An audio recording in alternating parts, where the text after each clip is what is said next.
Welcome to the long take, LCB episode 103, maybe. We're spitballing. It's got to be 103. Yeah. I think it is. I feel comfortable about it. We got Robbie Fox on because today we are going to be doing a Marvel Mega-Draft. I put together a full list on Excel. All of the movies, all of the shows, and the 2 specials comes out to a list of 42, which means each of us are going to have 14 total picks. We're going to draft every single thing in Marvel, from the top level good stuff to the absolutely awful garbage at the bottom. So I'm talking to you, Thor. Well, yeah. Thor 1 and 2. Yeah, the once you get to the bottom, it gets a little rough. Yeah, really dicey. Listen, it's not going to be a Thor, and it's not the bottom of my draft board. I'll tell you that much. Thor 1 and 2? Yeah. Thor There's a different project down there. Interesting. But yeah, so before we get into that, we just had a couple news things, nothing crazy. A couple weird trailers dropped. They dropped the trailer for the new Yorgos project too this morning, but I didn't want to add it. Yeah, it's a teaser, and there really was nothing there. A couple quick images. Emma looks Stone. Cool. The scars on his face and everything. What was that? Oh yeah, Willem Dafoe in a Yorgos Lanthimos movie. Really makes sense. Mark Ruffalo seems very out of place, though. Yeah, I will say that he's more of a goofball now. I feel like he doesn't fit like that sort of artsy kind of feel of a Yorgos movie, which is very like The Lobster. He tried to do the favorite. The HBO show that people liked, right? Where he played himself and his brother. Yeah, that was actually not bad. It was more of a serious show. That wasn't bad. I thought that would be way worse than it was. Wait, what is that? It was just, I forget the name of it, but he played himself. It was like The Parent Trap rebooted. Yeah, he played himself and his sibling. That wasn't bad. He also did a movie about Teflon. That was pretty good. I forget the name of that one too. It was like he was investigating Teflon in West Virginia and the runoff. Oh yeah, that one was pretty good. That was from something a couple years ago. It's not Dark Waters, right? It might be Dark Waters. Dark Waters is a Mark Wahlberg movie, I think, where he stops the oil rig. Wait. This is going to bother me because I do remember liking that the movie you're talking about with the runoff. Yeah, it is. It is Dark Waters, yeah. What's the Wahlberg movie then? The one where the oil tanker one? Yeah. Wahlberg. Also, did you see that still they dropped? Deepwater Horizon. The still they dropped from... what's it called? Poor Things, the Yorgos movie. Emma Stone's standing in front of a... Is that supposed to... The window looks just like a cock. Yeah. That's probably... He does. He loves that shit, though. Yorgos is a big fan of weird stuff. We're probably going to see like more fisheye lenses than you've seen in the last year combined in this movie. His first movie since The Favorite, right? Yeah, and that feels like forever ago now. I know. That was a good movie, too. I really like that one.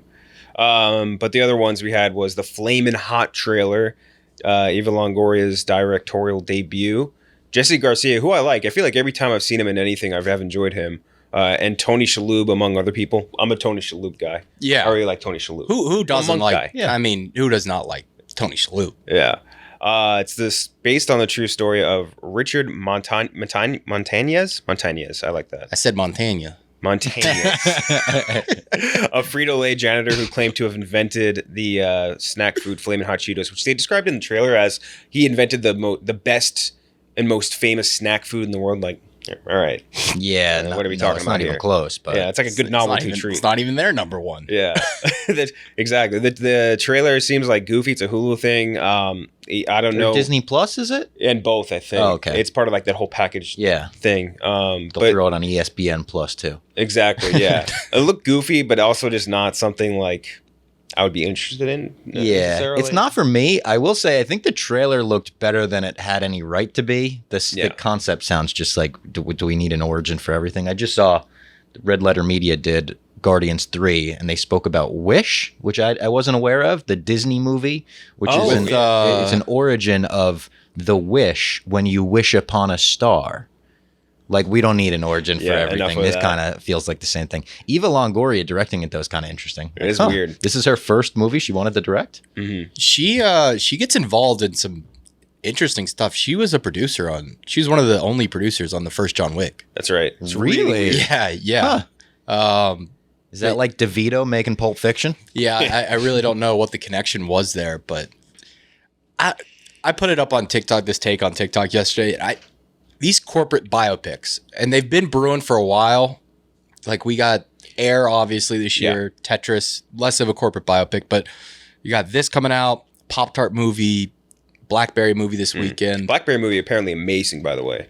Yeah, I have heard that. I've heard it's more of a spoof. It's Glenn from It's Always Sunny. Yeah, I've been hearing little whispers about that. I didn't realize it was coming out that soon. They could be good, but I think we're heading into a territory where they're getting a little too aligned with the brand. Yeah. And they're not willing. Like, I liked Air, but it takes no shots at Nike. It does not cover. Propaganda. They act like the Air Jordan was the reason why Nike took off, and not like their activities in the Eastern Hemisphere. Yes, exactly. And their business dealings there. Where's this made? Yeah, Don't ask. Yeah, like they don't touch on that at all, like, or any of their controversies. So I don't know. It kind of gives you a little bit of a sick feeling in your stomach. Like, is this where we're heading? Are we going to start? Are we doing these? Are we doing these? It's like, and they can be good. Like I said, like I enjoyed Air. I liked it a lot, but I don't love the direction we're going here. Yeah, especially with this. Apparently, like, this is a story that the janitor said the story. It's not necessarily and Cheetos is like, it's a good story. Didn't really happen, but we're gonna embrace the story because it's a feel good, American dream story. But yeah, I don't know. I like it when it's more like brands that aren't heavily active in your head, where like Tetris was a great example. Yeah. Like, I loved watching that because like I don't know the history behind Tetris back then, and I don't view Tetris in my head as like some powerhouse snack food or whatever, like pop culture brand or anything like that in modern day. Like, Air was definitely there. Like, Air Jordan obviously is still super prevalent and all of that. Going into that, and this is what we talked about when we reviewed it. It was just like so unremarkable. Safe. In how like super duper safe. I kind of just want something, I didn't see it. Yeah, I think you might. still want It is good. Don't get me wrong. Movie. It can be good, but it's like seeing a poster for a war bond painted by Vincent van Gogh. It's like, wow, that's fantastic, but Yeah, it's propaganda. Like, at the end of the day, it is a 2-hour ad for Nike. the end of it, they kind of phrase it as if like them paying Michael Jordan is the reason that athletes get paid today at all. Like, they're like, it's tough. college athletes, the only reason they're getting NIL even exists is because us. That was the worst part of the movie. The final 10 minutes, they do one of the longest. At the end of like a biopic, it'll be like, this is where guy. this person Yeah. is. Like, it goes on for like 10 minutes. Like, and they just Almost recap the Sandlot level. It's like, it's very Happy jarring. ending. It doesn't fit with the tone of the movie at all either. It just kind of veers into this weird early 2000s like trope. The next one was the Crowded Room trailer miniseries run by Akiva Goldsman. Who's I thought this was a movie for some reason. It comes off as a movie in the trailer, I think, Yeah. a little bit. But it's run by Akiva Goldsman, who's like a very talented adapter of books. He did like A Beautiful Mind, I Am Legend, other things like that. Also maligned, like he did bad adaptations of stuff too. Tom Holland, Amanda Seyfried, Emmy Rossum. I just started Shameless, by the way, recently. I really like it. My parents are watching that right now too. Really dug it. Jason Isaac in it as well, one of the GOAT villains. Psychological thriller set in Manhattan during the summer of 1979 when a young man is arrested for a shocking crime and an unlikely investigator must solve the mystery behind it. Apple TV Plus on June 9th. Look good. It's weird. I like seeing Tom Holland getting more range out of it because like, I feel like you watch Tom Holland in anything, he's always good guy. Yeah. You know what I mean? Relatively squared away good guy. Even in like Cherry, where it was more three-dimensional, he was still like the protagonist. Like, I like seeing this where it's like, hey, you get to do something maybe outside your comfort zone, get a little more range out of yourself. I love the cast. I think Goldsman is obviously talented at adaptation, and this is based on a book. So very excited to see him. And also just Apple TV Plus has been hitting. Like, Yeah, some good shows. Yeah, really Is good Silo miniseries. on there? Yeah. I haven't watched that yet, but it looks awesome. And I I wanna saw. watch it. I think I was on your weekly watch list. I've Yeah. only watched the pilot, and I'm gonna finish or catch up the rest this weekend. It's really fucking hard to do like big sci-fi, like big production sci-fi right on TV. Just you have to pump the budget into it for it to Apple look TV right. already did it. Let's see. Show everyone's watched. Yeah, see, that's a good example. Like, it just didn't work. But that is, if you're like a heavy sci-fi fan, it's really, really, it's heavy That Lost seems vibes. like it's way up my alley. I loved Lost. Yeah, it's got heavy Lost vibes. All right, I'm gonna Like have to that. check that. But Crowded Room is. Do we think Tom Holland's a good actor? I think so. Oh, I do. Yeah. He has a Michael J. Fox quality to him where he's extremely likable and charismatic, but I'm not positive if he's like gonna ever turn in the dramatic performance that's gonna win him an Oscar. That's why I'm excited about this, because obviously he's not playing that likable, charismatic dude, or maybe just charismatic, but as more of like a creepier weirdo character, I think you get a little bit more of a better look at what he can do as an actor. If it sucks, that's going to stink for him because then he's just going to have to be stuck in that whole realm of being good. And guy, Cherry, I didn't love Cherry, but I thought he was pretty good. He was good in it. Yeah, I thought his performance was good. Prostate was fantastic. Yes, that's right. And this also connects to the Ted universe. Amanda Seyfried playing Sam Jackson. Wow. I forgot about Ted 2. I always forget about Ted 2 was pretty funny. Man, I love Ted 2. I bring it up weekly. Ken Jack hears it all the time sitting across from me. There's so many great lines from that. I still love when we had Sulkin on. And he's talking about, we were just talking about Ted 2 and we're like, yeah, there was a lot of good parts in Ted 2. He's like, no, there wasn't. Yeah, I said to Sulkin, I think Ted 2 is as good as the original. And he's like, well, it's not. Yeah. He said, I wrote that courtroom scene in the middle. It just brings the movie to a halt. Jesus. But yeah, that's The Crowded Room. Lastly, Meg 2, The Trench. From Ben Wheatley. Did not direct the first Meg movie. He did High Rise, though, with Tom Hiddleston, which is solid. Did Kill List, too. Again, I just thought of a different movie. I thought of the Dwayne Johnson movie where he's got one leg. No, a Skyscraper. Yeah. That's The Peg. Yeah. Well, wait for that. That's the ad later. Starring Jason Statham and a bunch of other people who you probably don't know. August 4th. This is a movie where I watched the first one and I was like, this is a clean 40% movie or just 40 out of 100 movie. No need to see any more of this, although they did kind of tease it up for another movie. Don't know why. It looks like they're trying to do the Jurassic Park route with all the dinosaurs and everything like that. Not into it. I don't know. Just not my thing, to be frank. They fucking tricked me again. I'll be honest, I'm so in on it. I'm so in. Like, the last one, they tricked me too, because I was like, oh, big shark movie. Yeah. Looks like a good one too, like a nice big shark movie.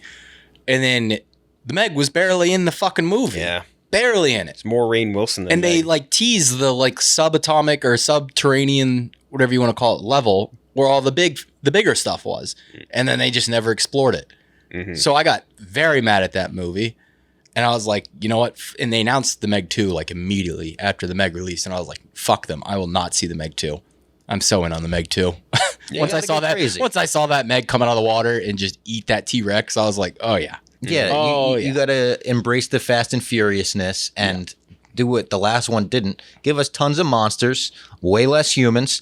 I am hopeful because in this trailer, you see the Meg eat this T-Rex and ragdoll it like it's nothing. And then you see Jason Statham stop it by just putting his foot up on his nose. And I'm like, all right, if you start getting into that, I heard you guys talking about Hobbs and Shaw recently. Yeah. And you start embracing the craziness of we could have The Rock holding back and swinging a helicopter.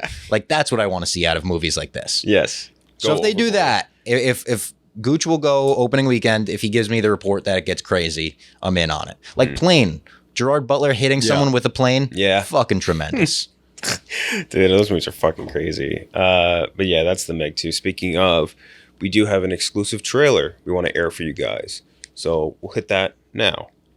65 million years ago, humans didn't rule the Earth. 65 million years later, the creatures that did have returned. Dr. Richard, why are you trying to resurrect this ancient beast? Because there's something it can do that nothing that isn't already extinct can. One scientist breaks all the rules. Oh, come on, is it even in yet? God damn it, Doctor, this is the biggest one I could find in Spencer's gifts. There's nothing big enough to get the satisfaction that he needs. Oh my God, Doctor, you did it! What are you going to call this creature? I name this beast of pleasure the Mega-Gerbil. This summer, Richard Gere stars in The Peg 2, The Clench, rated R for really good. I think that's going to be an interesting one, too. That's going to be I wish I got the starring role in that one, I'll tell you that much. Yeah. No, I mean, there's only one guy that can ever play that part. And before we get into our Marvel draft, let's talk about Game Time. Game Time, the exclusive ticketing partner of Barstool Sports, created by fans for fans. It's a ticketing app that makes it easier than ever to score last-minute tickets to sports, concerts, and shows, and they guarantee the lowest price. Whole bunch of concerts and everything coming up. MLB is still right now in full swing. I used it to go see a Yankee game actually last year. Haven't been to one yet this year, but I've used them 3 times this year actually to see Yankees. I'm using them next week to go see Blink-182. Blink-182, yeah. There we go. You get Drake, Billy Joel, Mets if you're a loser, and a bunch of other different baseball stuff. But I'm definitely gonna use them to go to another Yankee game this year because it's an awesome app. And like, there's one great feature about it that we talk about every time we mention Game Time is that it's very easy to transfer tickets. Yes, which is a pain usually, but on Game Time it's great. They have the biggest last minute price drops can be found in the seats that you never thought you could buy. It just takes 2 taps and 10 seconds to get your ticket. Once you buy your tickets, they're delivered directly to your phone, no printer needed. The app also allows you to easily share tickets with friends like we mentioned. Skip the hassle and enjoy the moment. Download the Game Time app or go to the website, enter your email and redeem code LCB for $20 off your first purchase. Terms do apply. Remember, go to Game Time, the Game Time app, the website, enter your email, and redeem code LCB for $20 off your first purchase. Theo Von's in town. He's in New York? Looks like it. I'm looking at what's up on the Game Time app right now. Oh, he's doing like okay, I get you. I thought he meant Speaking like of Rainn Wilson, he just had Rainn Wilson on his podcast right after he had Glenny Balls. Andrew Dice Clay. Yeah. What? It was so funny, the clip that Glenny had told us about with Theo Von. Yeah. Where he just drops a word that you're not supposed to ever say. Yep.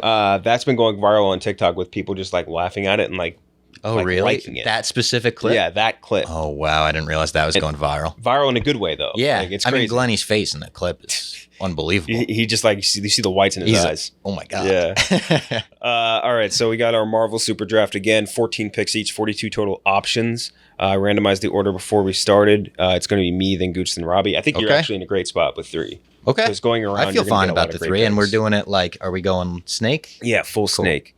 I'll start out with I think the most obvious one for myself, which would be Guardians of the Galaxy. Guardians of the Galaxy is my favorite Marvel movie. It's perfect to me in every single mood you could possibly want. Perfect music, perfect introduction, perfect cast, everything you could possibly want. Great action too. So like even the special effects at that point holds up better versus almost anything Marvel's doing now. But yeah, I love them. Loved everything about this movie. And again, this is almost like Iron Man territory where it's a character you've never heard of in your entire life. If you're not like a big comic book person, and like they just blew you away. Like it was just such a good movie that I could rewatch at any time, no matter what the mood. And I think that's a mark of a great movie. Movie that really, favorites. I think, changed how the MCU wanted to make movies, their formula, if you want to call it, because they realized the appetite for comedy for moviegoers. Because comedy movies, I mean, about the same time the MCU hopped onto the scene was about the time Hollywood quit making big budget comedies, and they've been delivering ever since for the most part. The last couple of years, not so much, but they had a nice little run there where they were the funniest movies in theaters. Yeah, it's a fact. Really, really good, perfect delivery too. Like, and that's another one where like they could have had a really weak casting just among it. Like if you just fuck up like a Drax or the voice or whatever. Like the fact that Bradley Cooper's and Vin Diesel are just tiny voice roles. And the fact crazy. that you took the risk on like the wrestler Dave Bautista at that point, you know, he didn't really have much else. Or even Pratt at that point. Like Pratt wasn't a bona fide like mega star. Pratt was a huge risk. Everyone was talking about he's got to get in shape. He's got to get in Marvel shape. Like, he wasn't in Jurassic yet. He wasn't in any of this shit that where like he blew up. Like this is the first one of those movies, which is crazy. But he perfect casting for that role. So Guardians for me, number 1 overall. Then Gooch. Iron Man. It's Iron Man 1. It is my only 5-star MCU movie. I think it is. I could rewatch it I think I could watch it every fucking day. I agree. It is so. It's just a perfect comic book movie. It's Robert Downey Jr. is just so good, as Iron. I mean, I can't think of a better fit when it comes to comic book casting. Yeah. Even as good as Heath Ledger's Joker was and how much of a stamp he put on that, like when I think of a defining role, like Robert Downey Jr. as Iron Man is like the one of my lifetime. He got to live the whole life, the whole character arc that began here, obviously. And you don't nail this. You don't have the MCU. He's like one of 2 actors, I think, that really like you can't imagine anyone else in the role at all. And it's like Wolverine, Hugh Jackman. And then I think that would be the other one. That would be the other one. I think that's going to be the one that changes. But like, it's just 2 movies where I can't imagine anyone else in the role doing it, even like close to it as like iconically, I guess, as that person did. God, that's a great pick. Like, I mean, I just remember it just blowing my fucking mind when I first saw it. And that was 2008. Like when he launches that Jericho and stands in front of the mountain while it blows up, I was like, this is the coolest man alive. Probably the weakest part of the movie is the villain, but like you could say the same thing. I love Obadiah Stane. Yeah, no, and I Obadiah. like it, but I'm just saying, like, as far as like you pick out one weakness, and it could be the same thing with Guardians Even too. then, Like Jeff Bridges is chewing up that scenery. Yeah. With bald. Now he's the thickest hair man in the world. Him seeing him bald was so weird. he makes up for it in his beard. That's a thick beard. It is a thick beard. What does he say to that guy? He's like, Tony Stark built this in a cave with a box of scraps. That's funny. And was he Ironmonger? Ironmonger, yeah. Cool ass suit too. Tom Morello of Rage Against the Machine makes a cameo in the first scene when Iron Man is breaking out in his like first Mark I suit as just one of the people trying to stop him because I think he was a huge Iron Man fan and said to Jon Favreau, like, is there any way I could get a cameo? You want to talk about another just fantastic scene, that him getting out of the cave. Like, oh my God. So great. That was awesome. Robbie, you're up. So I get 2 picks here? You do have 2 picks. I'm going to go with kind of a back-to-back obvious one. I'm shocked that I'm able to get both of these, but I'm going to go with Infinity War and Endgame back-to-back. I think Infinity War is the best MCU movie. I love Guardians and Iron Man, and they're probably more rewatched for me than Infinity War. But I remember having such high hopes for Infinity War and still being blown away when I left the theater, having the feeling when I left the theater that I had when I left The Dark Knight. Like, holy shit, the game has changed. That was next level. Still go back to it all the time. I think it's the most like fun, bouncing around team up movie they've ever made. And then Endgame, I know Gooch isn't as high on, but I still love, and the final act of Endgame, the entire final hour, leaves me weeping. Crazy. There's so many moments where you're fist pumping, then moments where you're crying. Not only the obvious ones of the On Your Left, but like the Tony Stark reunion with Tom Holland. The Gamora Peter Quill, like seeing her, that's such a comic book panel, the way it was shot. Like you see her in the shadows, walk forward, the reunion, then she kicks him in the balls. Like I love both of these movies so much. So R.I.P. my dog Tony Stark. R.I.P. my dog Tony Stark. I've never cried harder at a movie in my entire life. Infinity War and Endgame. We were at both of those the opening screener night, and that was the craziest I've ever seen audiences go for anything. It was like a sporting event. It was so awesome. Literally, yes. Like they were going ballistic for both those movies. But Infinity War, I think specifically, because it was like the first introduction of that scale of a team up, was absolutely insane. I think the first scene where the Guardians get into the Avengers and it's like, who is your leader? Am I supposed to say Jesus Christ? Like that whole scene is so good. I'm from Mississippi. And there's this just like a perfect, like you're saying, blend, especially Infinity War, of like giving everyone like equal amounts of time or the right amount of time for each person. I do think Infinity War is better. Yeah. It's paced perfectly. Yeah. It truly is remarkable how well that movie is paced. Yeah. I mean, dude, Thor landing on Wakanda is still one of the coolest scenes to ever so great. There's maybe one scene in the whole movie that's a little boring, and it's the Vision Wanda introduction. Like that's been made a little better by stuff afterwards too. Yeah. The only gripe I have with Infinity War is how they handled the Hulk. Hulk was kind of pussified. Yeah. I didn't love that, and just goofy ass Mark Ruffalo. Like the line they gave him it cuts that landing on Wakanda scene so badly. Like on rewatch when he's like, "Now you guys are screwed." It's like he has a couple lines in the movie that are not why was great. that in there? Even in the beginning when he crashes down into the sanctum, there's a couple scenes that with him are just a little clunky on his end. Yeah, I don't know what was going on there, but weird. Do you remember that scene? What was one of the coolest moments? I think in the trailer when they showed the guy throw the spear and like from the dark. Yes. Cap steps out with his fucking beard and long hair. Dude, goated black suit. Cool. Oh my god! Get this man a shield. That gives me a fist pump every time. Oh, dude, it was so good. Holy shit! Oh, it's like making me pissed off I didn't pick it now because Infinity War is just that good. Gucci, back up. All right, Infinity War would have been my next pick. Next up, though, I'm gonna go Thor Ragnarok. Yeah, I would have taken it if you didn't. Ragnarok is probably the funniest MCU movie, in my opinion. It's fucking hilarious. Fixed Thor. It did. I mean, the first 2 Thor movies are very hard to defend, even if you're like the biggest Thor fan. Like they are just slow, plodding, dark gray, almost don't look like anything else in the MCU. Like very weird. His hair looks terrible. His eyebrows. Yeah, everything is just a little off in those first couple Thor movies, and then they just go to a different planet saturate the shit out of it, and all of a sudden it's just a great flick. Like Yeah. perfect use of. That's a good Mark Ruffalo. Yes, that it was. He's perfect. awesome in that. Yeah. Valkyrie, fucking great. That's why I was so hyped for Love and Thunder, because I was like, well, we're just gonna get this is gonna be Ragnarok Part 2. But better, maybe even. Yeah, It's, and oh god, what a disappointment. But yeah, no, Ragnarok. Good Taika, good Taika. That was one of the most shocking ones because I remember that's another one. I think we saw a screener of, or maybe we just saw like opening night or something, and I was just like, the fucking Thor. I don't give a shit about the. Yeah.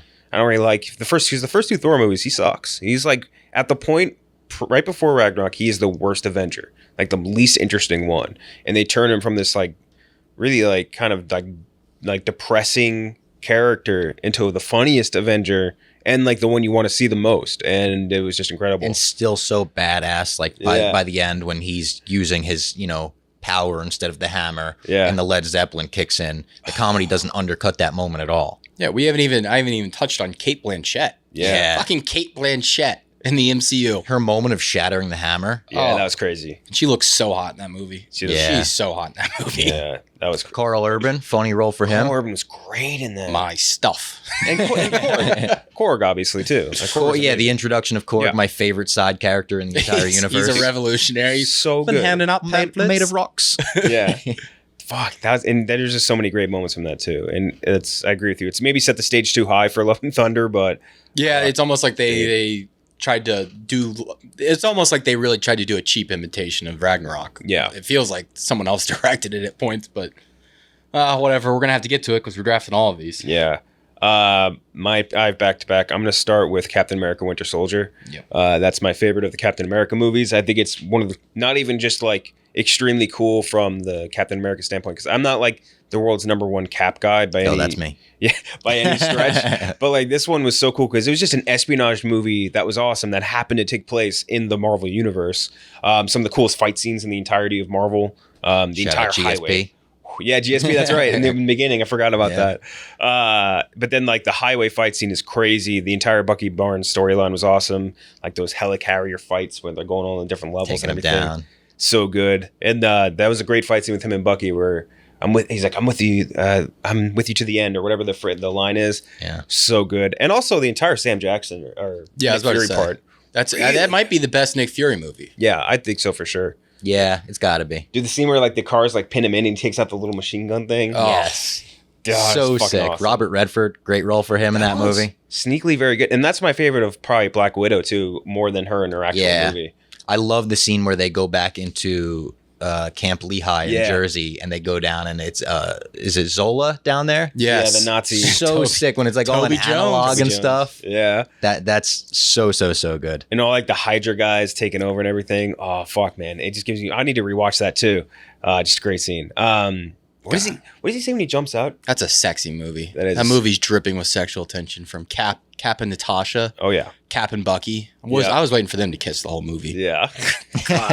Bucky also in this movie, I don't think anyone's ever looked cooler in an MCU movie than Bucky in this one. Yeah. With the long hair, especially when he's got like the makeup That over was in his the eyes. trailer. Remember that? Do you Oh remember the my trailer? God, yeah. When it first came out, they showed him like looking. You know, he like looks back and they like reveal his face like it's covered in makeup. It's Like he looks oh. like a rock star. I think they show the one scene right because like Cap throws the shield at him, he stops it, and then he has Yes. it, and it's like holy shit, what's about to happen? But yeah, I got to go with that one. It's the best of the grounded Marvel movies, I think, by far. I would say without a doubt. Yeah. After that, slightly less grounded one, although similarly kind of more, no, not way more intimate. Spider-Man: Homecoming. Spider-Man: Homecoming, I think is just awesome. It was like and when you think about the stage for that movie too, because like the first Spider-Man Tobey Maguire series is like incredible. Amazing Spider-Man maybe not so much, but like that trilogy is so beloved, and we were also not that far removed from Andrew Garfield, whatever you think of that one. And then for him to come in, and Tom Holland is just crushing it. Perfect example of Spider-Man in every single sense, and without having to do the entire Uncle Ben. spiel of Uncle Oh my Ben. God, yeah. This is where I'm at. Like you're just in the action, and you get to go through the entire thing. Michael Keaton, great villain as the Vulture.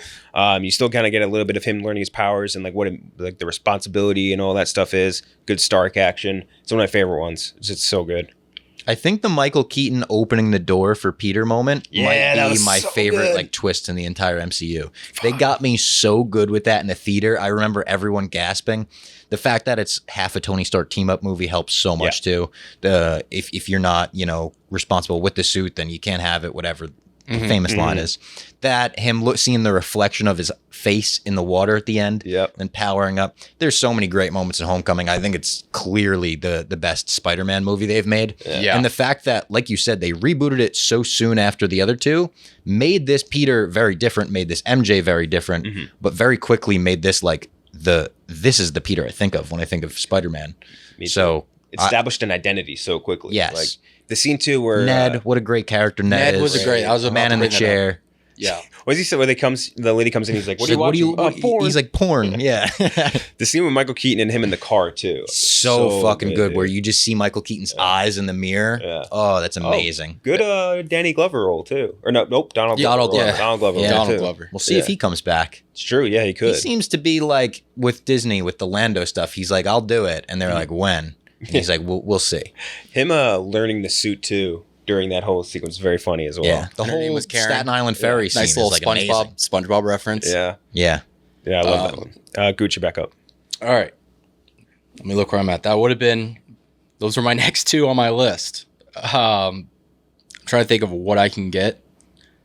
Like next round, I'm trying to You decide. can get one of like a lot of options. Yeah, I just want to make sure I don't take something that'll fall to me. it's really tough. Yeah. Like after the next like couple picks, it gets way harder. Yeah, I'm gonna go Captain America: Civil War. I'm not a Civil War guy. I'm a Not the huge biggest, Civil War guy. but It'll look good on the graphic for you here. yeah, exactly. And I do kind of want it because I do love that. Like the airport scene when they're fighting, even though it doesn't look the best. Like it was just More a very super cool moment. Like before we had Infinity War, we were coming off Age of Ultron, Yeah. which was I like it to a degree, but definitely Unfairly maligned. a major letdown. It's aged better though. At the time, I feel like it was almost fairly maligned because it was such a letdown. Now you look back and you're like, well, we still had Iron Man, Captain America. Like it's better I looking like back. James Spader as Ultron. I think like his no string shit and his ending scene with Vision, I thought was so cool. He was good in those serious scenes. Yeah. I think they had too much comedy on the Ultron side. Yeah, that's true. But I mean, we'll get to that obviously. Yeah. Yeah, but Civil War I love. Yeah, Civil War's got some, like I said, great moments at the airport. The introduction of Tom Holland Spider-Man, like that was so sick when they were Queen's like hitting the screen. yeah, it's got the Left Hand Free Alt J song playing. Yeah. Oh, great, nice little cut. And the Cap Iron Man fight at the end. Yes, just awesome. fucking sick. What are you guys? He's my friend. Are you Team Cap? Team? I was always Team Tone? Cap. Team Cap. Yeah, Team for Cap. sure. All right. Yeah. Make sure. The line, he's my friend, so was I. Yeah. And then the other line where in the middle of the fight, Tony just goes, sorry, he killed my mom. Yeah. Like, oh shit, that hits so hard every time. The only issue I ever had with that movie was like I watched it, I'm like, oh, that's really cool. And then I stop and think about Zemo's entire plot. And I'm like, Yes. this is the dumbest thing in When the you think entire about world. it too much. Don't overthink that yeah. part. But like it's not even like overthinking, like you even think about it at all for like a second. And it is the dumbest plot that's ever existed for a villain. Like it requires like 99% of it requires things very coincidentally working out a Yeah. certain way. And it is just and like not by any means of his like influence, like just randomly has to work out this way. Yeah, and Tony's just kind of stupid in that movie. Yeah. Like He does yeah, like he Chris is. Pratt. He does like Star-Lord end of Infinity War. Yeah, like it's moment. like I don't think this really fits with Tony's character in a lot of spots. Yeah. But other than that, I mean all the scenes in that are like iconic. Robbie, back to back. All right, I'm going to go with the first Avengers movie for my next pick here. This was, it's funny to think back now, but like when it came out, I remember saying to my friends, like, I don't know how they're going to make it work with all these characters. Yeah. And now we have 20 in a movie, but this was such an event. I remember going to the theater at like 9 p.m. to get in line for the midnight showing because we didn't have assigned seats yet. And everyone doing concessions had the different 3D glasses. One was the Hulk, one was Iron Man, all that. It felt like a true event. I remember the soundtrack being great, going to Best Buy and buying the soundtrack on CD. Absolutely love the first Avengers movie to this day. Loki was a great villain for that. especially after the first Thor movie was Yeah. maybe the weakest of the first phase, to take that villain, make him as good as he was in this one, where he's got the line where he makes everyone sit down and one guy stands up to him and, there's always Hitler men like speech. you. Yeah. There's so many great moments in this. The first team up we see in the MCU very much defined how we get there. The circle up scene in front of Grand Central. The circle up scene really is like, if you want to talk about like, I know people will shit on the MCU cinematography sometimes, be like it's awesome. uncreative, but that shot of them like the circle team up is like, that is just an iconic shot that will be recreated and parodied and spoofed and homaged for forever. Yeah. Like that is a great shot from Joss Whedon, or whoever the cinematographer was there. Another movie with great comedy too, the puny god scene Yeah. where Where he Hulk beats just the shit out of him. smashes Yeah. Loki is so good. And then even there's a great shot when Loki wakes up and everyone's looking at him. Hawkeye's got the bow in his face. I'll take that drink now or something. What's Yeah, it say? yeah. Also, Rip Agent Coulson. Yeah. Rip RIP, Agent yeah. Coulson. I know people love Agents of S.H.I.E.L.D. They should have kept him dead. Yes. It meant so much in I Avengers. tried watching and I was like, The first few seasons of it are really good. Agents of Shield, I think, like especially when they have they coincide with Winter Soldier, and they have like the entire some Hydra events switch. go, yeah. That was really cool, and then after that went off the rails. It was bad. And then my next pick, I hope people don't call me out for recency bias here. I'm going to go Guardians 3. okay, that would have been my next pick. Okay, good. I'm glad that we're on the same page there. Guardians 3 fucking slapped. I know we all just recently did podcasts on this, so people might be sick of us talking about how great it was. But the more I think about it, the more I actually like it, and the more I want to go back and see it again. From the action to the comedy to the way that they gave everyone nice, happy endings and tied up the bow on the whole franchise. Yeah. I absolutely love Guardians 3. And for a while I was going back and forth. Did I like it better than 2? I really think I did. Yeah. High Evolutionary is still like that's one of my favorite and most hateable villains. Marvel's What you ever said done. on Lights Camera, I agree in terms of him being just one-dimensionally hateable. Despise this, like because I It's think once you have a perfect. guy hurting animals, it's like Yeah. I don't know what it is in our human brain DNA. It's like you're the worst thing to ever exist. I donated to the Humane Society Yeah. yesterday because someone came up to me outside of a train station, Newport train station in Jersey. They were like, "You hate like animal abuse, right?" Yeah. And I was like, Yeah. "I do." And so they said, "How much do you want to donate?" I said, 20. They said, "Our minimum's 25." I said, "Fuck it, we're doing 25." Wow, they're taking minimums I on know. donations. That's bizarre. Also, like I thought 20 was like pretty nice. Yeah. The I saw like PETA gave Yeah, the I was movie about- like the highest grade. I've Yeah. never Yeah. seen PETA have a headline that was negative. You know what I mean? Where it's not like Or you mean PETA positive? hates this. PETA Yeah. just Yeah. sorry, that wasn't negative. That was crazy. Yeah. Also, I was looking up about that actor, Chukwudi. Yeah. Yeah. Because I was like, where has this guy been hiding? Like, where has he been? Because he was, like I said, he was great in Peacemaker. Fucking phenomenal in Guardians 3. And I was like, where has this guy been? Because he's obviously not a young man. And he's got a very interesting backstory. Like, he was born in Nigeria. His parents were in the UN. Then he went to Yale. He got accepted into Yale economics, decided not to do economics, but went to their theater school or their drama school instead. Ended up in Wisconsin, like working for a theater company out there for years. Came back and like then went on stage and he worked with like David Oyelowo. Oyelowo. You know what I'm talking about from Selma. Yeah, we've interviewed him before. Yeah. And just Oyelowo. has a very like he's a stage actor. It's just very kind of shows up in Guardians 3, I think. Yeah. But yeah, no, he was just fucking fantastic. He rocked. Gucci rock. And for my next pick, I will go Guardians 2. I have them ranked right next to each other. I have Guardians 3. Let's see. I have Guardians 3 at 8 in my rankings and Guardians 2 at 9. So yeah, I mean, Guardians 2, the whole trilogy is just fantastic. You can tell James Gunn had a vision start to end on what he wanted to do. And him getting to execute that is great. Dude, because the chain scene in Guardians. We were just talking about that yesterday. I wonder- Best musical drop in any of those I mean, movies. I think that might be the best of the music in terms of all the movies. Like that might have the think best so, too. soundtrack. Yeah. Might just be the one I've listened to the most. The most recent one might jump into it because I told you, I tweeted at you yesterday. I was like, that Heart needle drop. I love Heart. And the second I hear the strings coming on, I just like poke the person next to me. I was like, oh my God, let's go. But yeah, Guardians 2 is fantastic. Ego's such a cool Great villain. performance. Like just a cool villain. Great casting too. Kurt Russell, like Peter Quill being the kid that left the 80s to get like an 80s action star as his dad is great. Okay, so Guardians 2, great pick. All Guardians movies off the board already, and we're only in round 4. Are we declaring that the best MCU trilogy? I think I think it is, consistency right? wise by far. Yeah. No one else has those I think type of numbers. another thing is the Captain America trilogy definitely has a case to be made there. It may be the Spider-Man trilogy to an extent, but the connectivity between 1, 2, and 3, like I said, James Gunn clearly had a vision. I wonder how much he let the actors in on that vision, because they clearly were not going to do 3. They would not do 3 without James Gunn. And I do think that they knew he had a plan for everybody.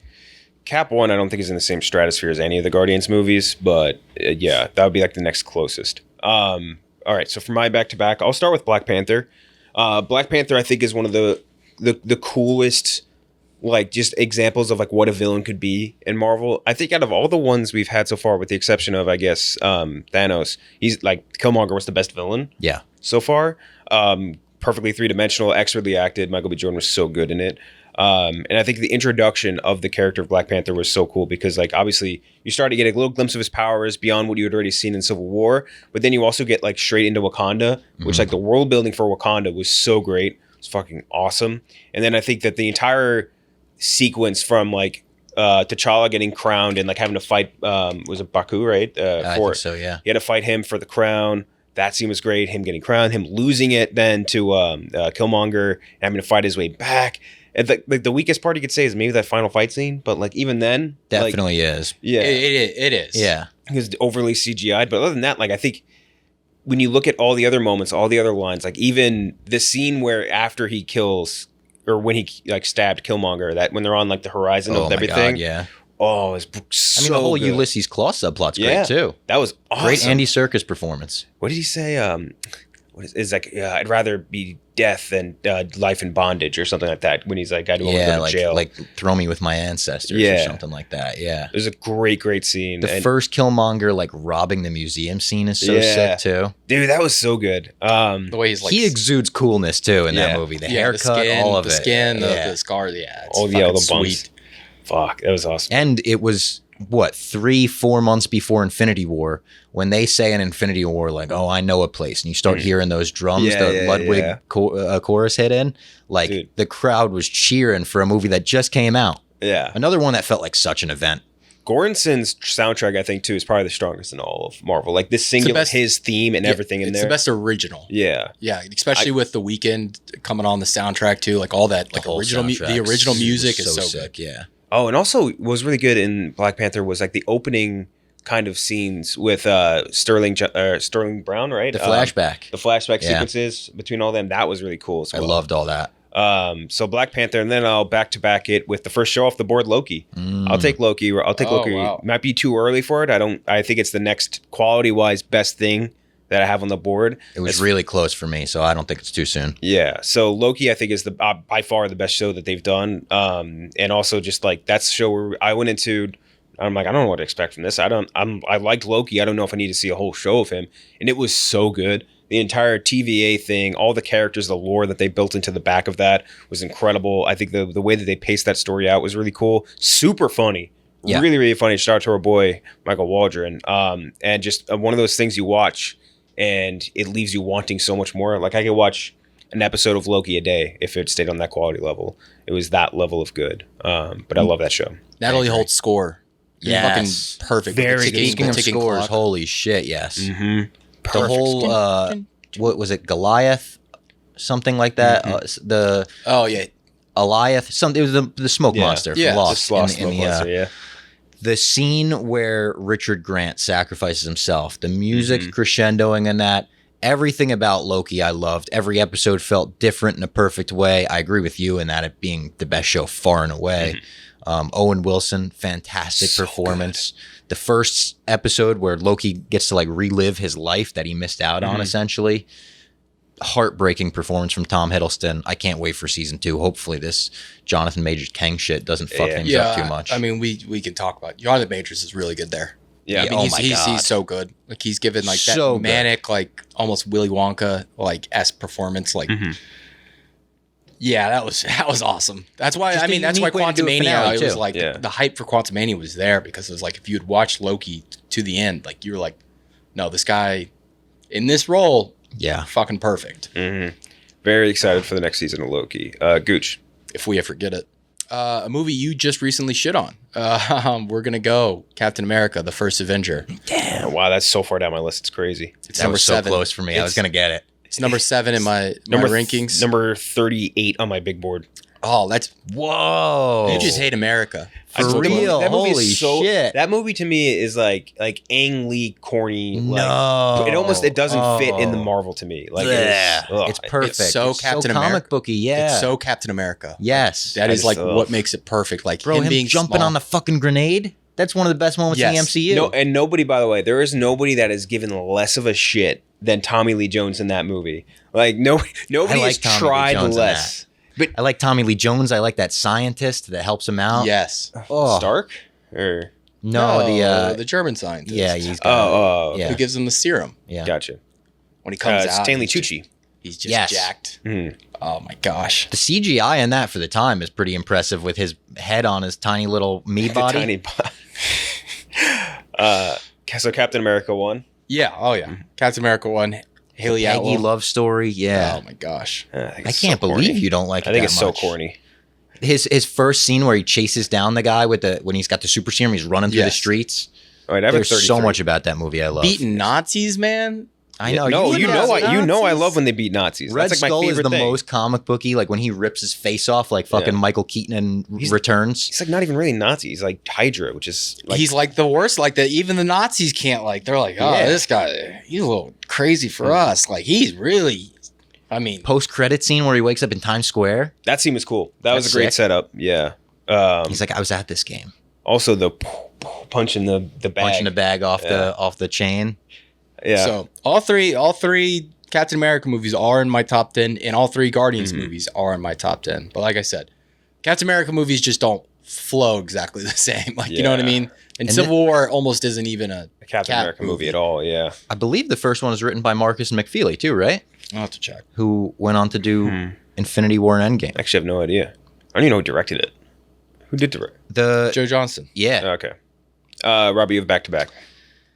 This is tough because on my list, my back-to-backs like go with each other, but I don't want to draft another like block there. So my first one, I'm going to draft a movie that it breaks my heart to hear these two turn their back on sometimes. Oh, I almost hit that down. Oh.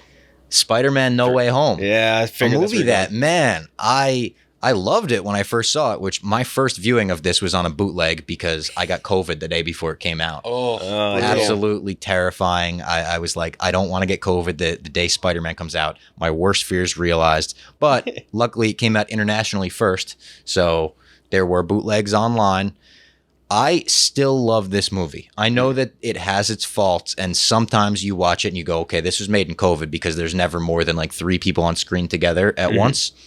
I still think a lot of the moments hit so hard. I think Willem Dafoe's performance as Goblin is unbelievable. The scene where his spidey senses hit in and he has like an anxiety attack about what's happening. I love the way they handled Aunt May's death, the way they handled the Spider-Men being like brothers to Peter, and the ending of it being like, we took everything away from this guy and now he is your Spider-Man without anything, without this Tony Stark shit, without the Avengers shit. He's the friendly neighborhood Spider-Man again. Hopefully we get some stuff with him and Daredevil on that ground level. Yeah, true. That would be That'd really be awesome. cool. Hell's Kitchen duo there. Still love No Way Home. I'm still very high on this movie. I think the only thing we got the biggest complaint was that it felt too fan servicey. That was just like our biggest. it is. I mean, to say it's just a little too fan servicey, I think Yeah. is An understatement, maybe. An understatement. I think it is like. I've got a lot of issues with that movie. Like if we were to draft our initial impressions, if we were just going off initial impressions, this would have been in my top 10.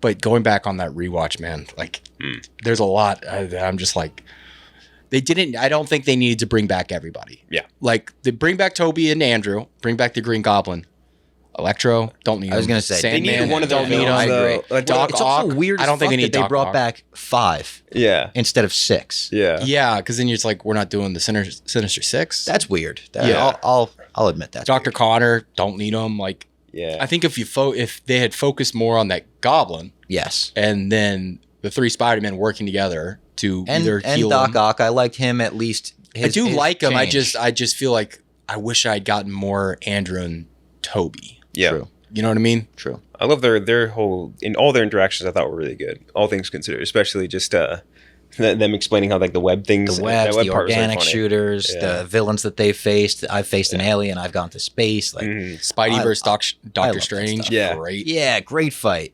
In your next pick, back to back. I don't want to take another Spider-Man movie, so I'm going to take my first show, and I'm going to go with WandaVision. WandaVision, okay.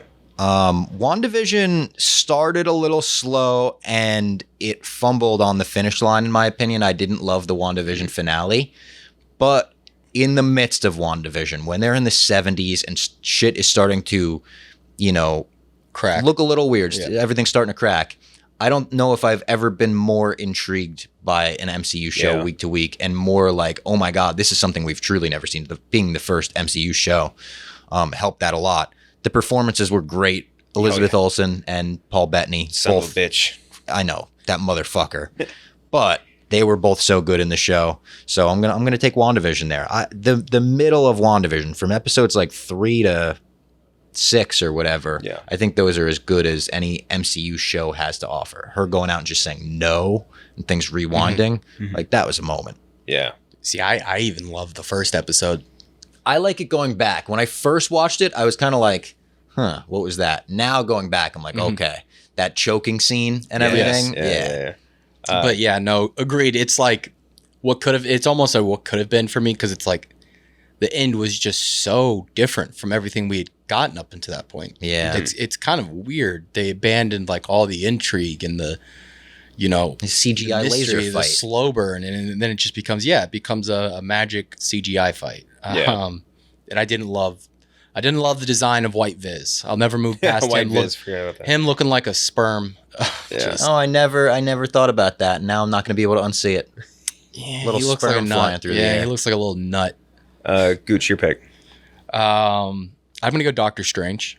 The OG, yeah. Yeah, the OG. I really like that one, and like I think that holds up way better than people think. Yeah, agree. especially like first time seeing it in theaters, you're like, Yeah. whoa, mind blown. The effects were like almost reminded me of Inception level, like still holds up incredibly well Yeah. versus other CGI.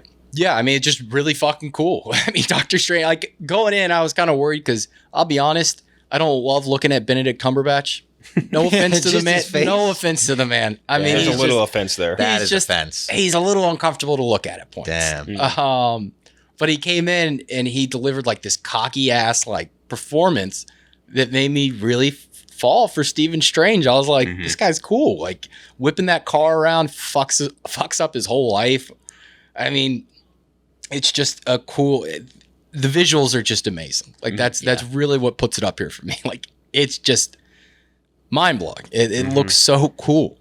Unique writing, too. Like the final battle with Dormammu. Yeah. Very, very out of the box. Yeah, compared to like, especially at that point in Marvel, it was like 2016, Yeah. right? It was like not what we're used to. I remember not even being thrilled for this movie. Like my friend No, I buying us wasn't. tickets for opening night and me being like, all right, like I'll Yeah. go opening night. Like I'm sure it'll be fun, and leaving it and being like, oh shit. All That right, was he's crazy, fucking cool. Yeah. For my back-to-back, I'll do Ant-Man 1 and Ant-Man 2. Oh, wow. And I really like would have been next for me. I really like the first two Ant-Man movies a lot. I love, especially in the actually, no, in both of them, really, just the way more intimate scale of it. You know what I mean? Because not only is it like smaller, like, hey, you're just in city of San Francisco or whatever, but like the actual relationships between Ant-Man, his daughter, and like all the other people, and like usually involved, like the villain. Was Corey Stoll's character was a Wasp, right? No, not the He's Wasp. just a dick. Bumblebee. Yeah, he's just a dick. But Yellow Jacket. yeah, and that would be the biggest problem with both these movies. Are the villains? Neither are very strong. Like the Two could have phaser. been strong ghosts. Yeah, she had a good story in terms of she had to stay alive. And Yeah. she was but they didn't flesh her out at all. Yeah, but like outside of that stuff, the action for the most part is cool, especially in the first when you first get a glimpse of like what Ant-Man can do. Like, because you're just thinking, oh, he can get fucking small and big. Who cares? But like when he first goes mega huge and just like That's so awesome. The cool. bathtub scene in the first one is Yeah. amazing. And then even in the second one, you go like, how do you change it up? You do everything in car chases. Yes. So it was just like making cars tiny, car chase blowing is them awesome, up. too. Yeah, through San Francisco too. Yeah. You get a unique environment for the MCU. Walton Goggins. So Chopping funny it with up. the with the cop constantly trying to bust him in the second one. Randall Park. Yeah. His close-up magic. So good. Dude, that's the thing. Like, these two movies, I think, outside of maybe Guardians, were like the funniest by far out of all the Marvel movies. And like that was what was fun about them for at least me, because like there were such nice breaks going from like an Infinity War or like a big Avengers team up or like something with so many more superpowers going to this, where it's just like, hey, I'm just an ex-con trying to get my life straight. David Damastican's so good in it. T.I. So funny. Dude, and Michael Pena. Yeah. So his explanations. Good. Yes. Dude. We were missing that crew in the third one. Yeah, big time. Not having Pena was... Disastrous. You missed him. You didn't think you're going to miss him that much, and then you're like, they really could have used Pena here. Yeah. I love those first two Ant-Man movies. One more than I think the second one. But also just like the Wasp becoming a big part of it too was also great. Yeah, I'm glad you're defending Ant-Man too, because I did have a ton of fun with that. Yeah, they're both I think I have them both either rated the same thing or very close to each other. Seen him too, where he's got to go to Cassie's school to pick something up in her backpack, and he's like shrunk half size. He puts the hoodie on. It's so fucking funny. There's so many good side characters too, like even like the Baskin Robbins guy. Yeah, like so fun. These are also, I think, the most recommendable to a non-superhero fan. From personal experience, my sister could kind of care less about the MCU. She loves the Ant-Man movies. Yeah. She thinks Paul Rudd is like hysterical in them, kind of views them as just comedies. Yeah, exactly. Yeah, and that's a perfect way to I think describe how good, like what makes them good. So Ant-Man and Ant-Man 2. Also, what's his name? Michael Douglas is very good. Yeah, awesome. Yeah, and the first scene, seeing him de-aged was like a whoa moment when that first happened. First scene of the first movie. Pim particles. Goes without saying, Evangeline Lilly. Also, yes. First one, bob cut. Yeah. Oh, yeah. Good Lord. Speaking of Lost, yeah. Ant-Man 1 and 2 off the board. Gooch, you're back up. Let's see what we got left. See, this is where we're starting to get towards the area where things where it's like you say, like, yeah, I like this, and this, but but and none of them, at least for the next like 10 picks, in my opinion, aren't like, oh, these are bad.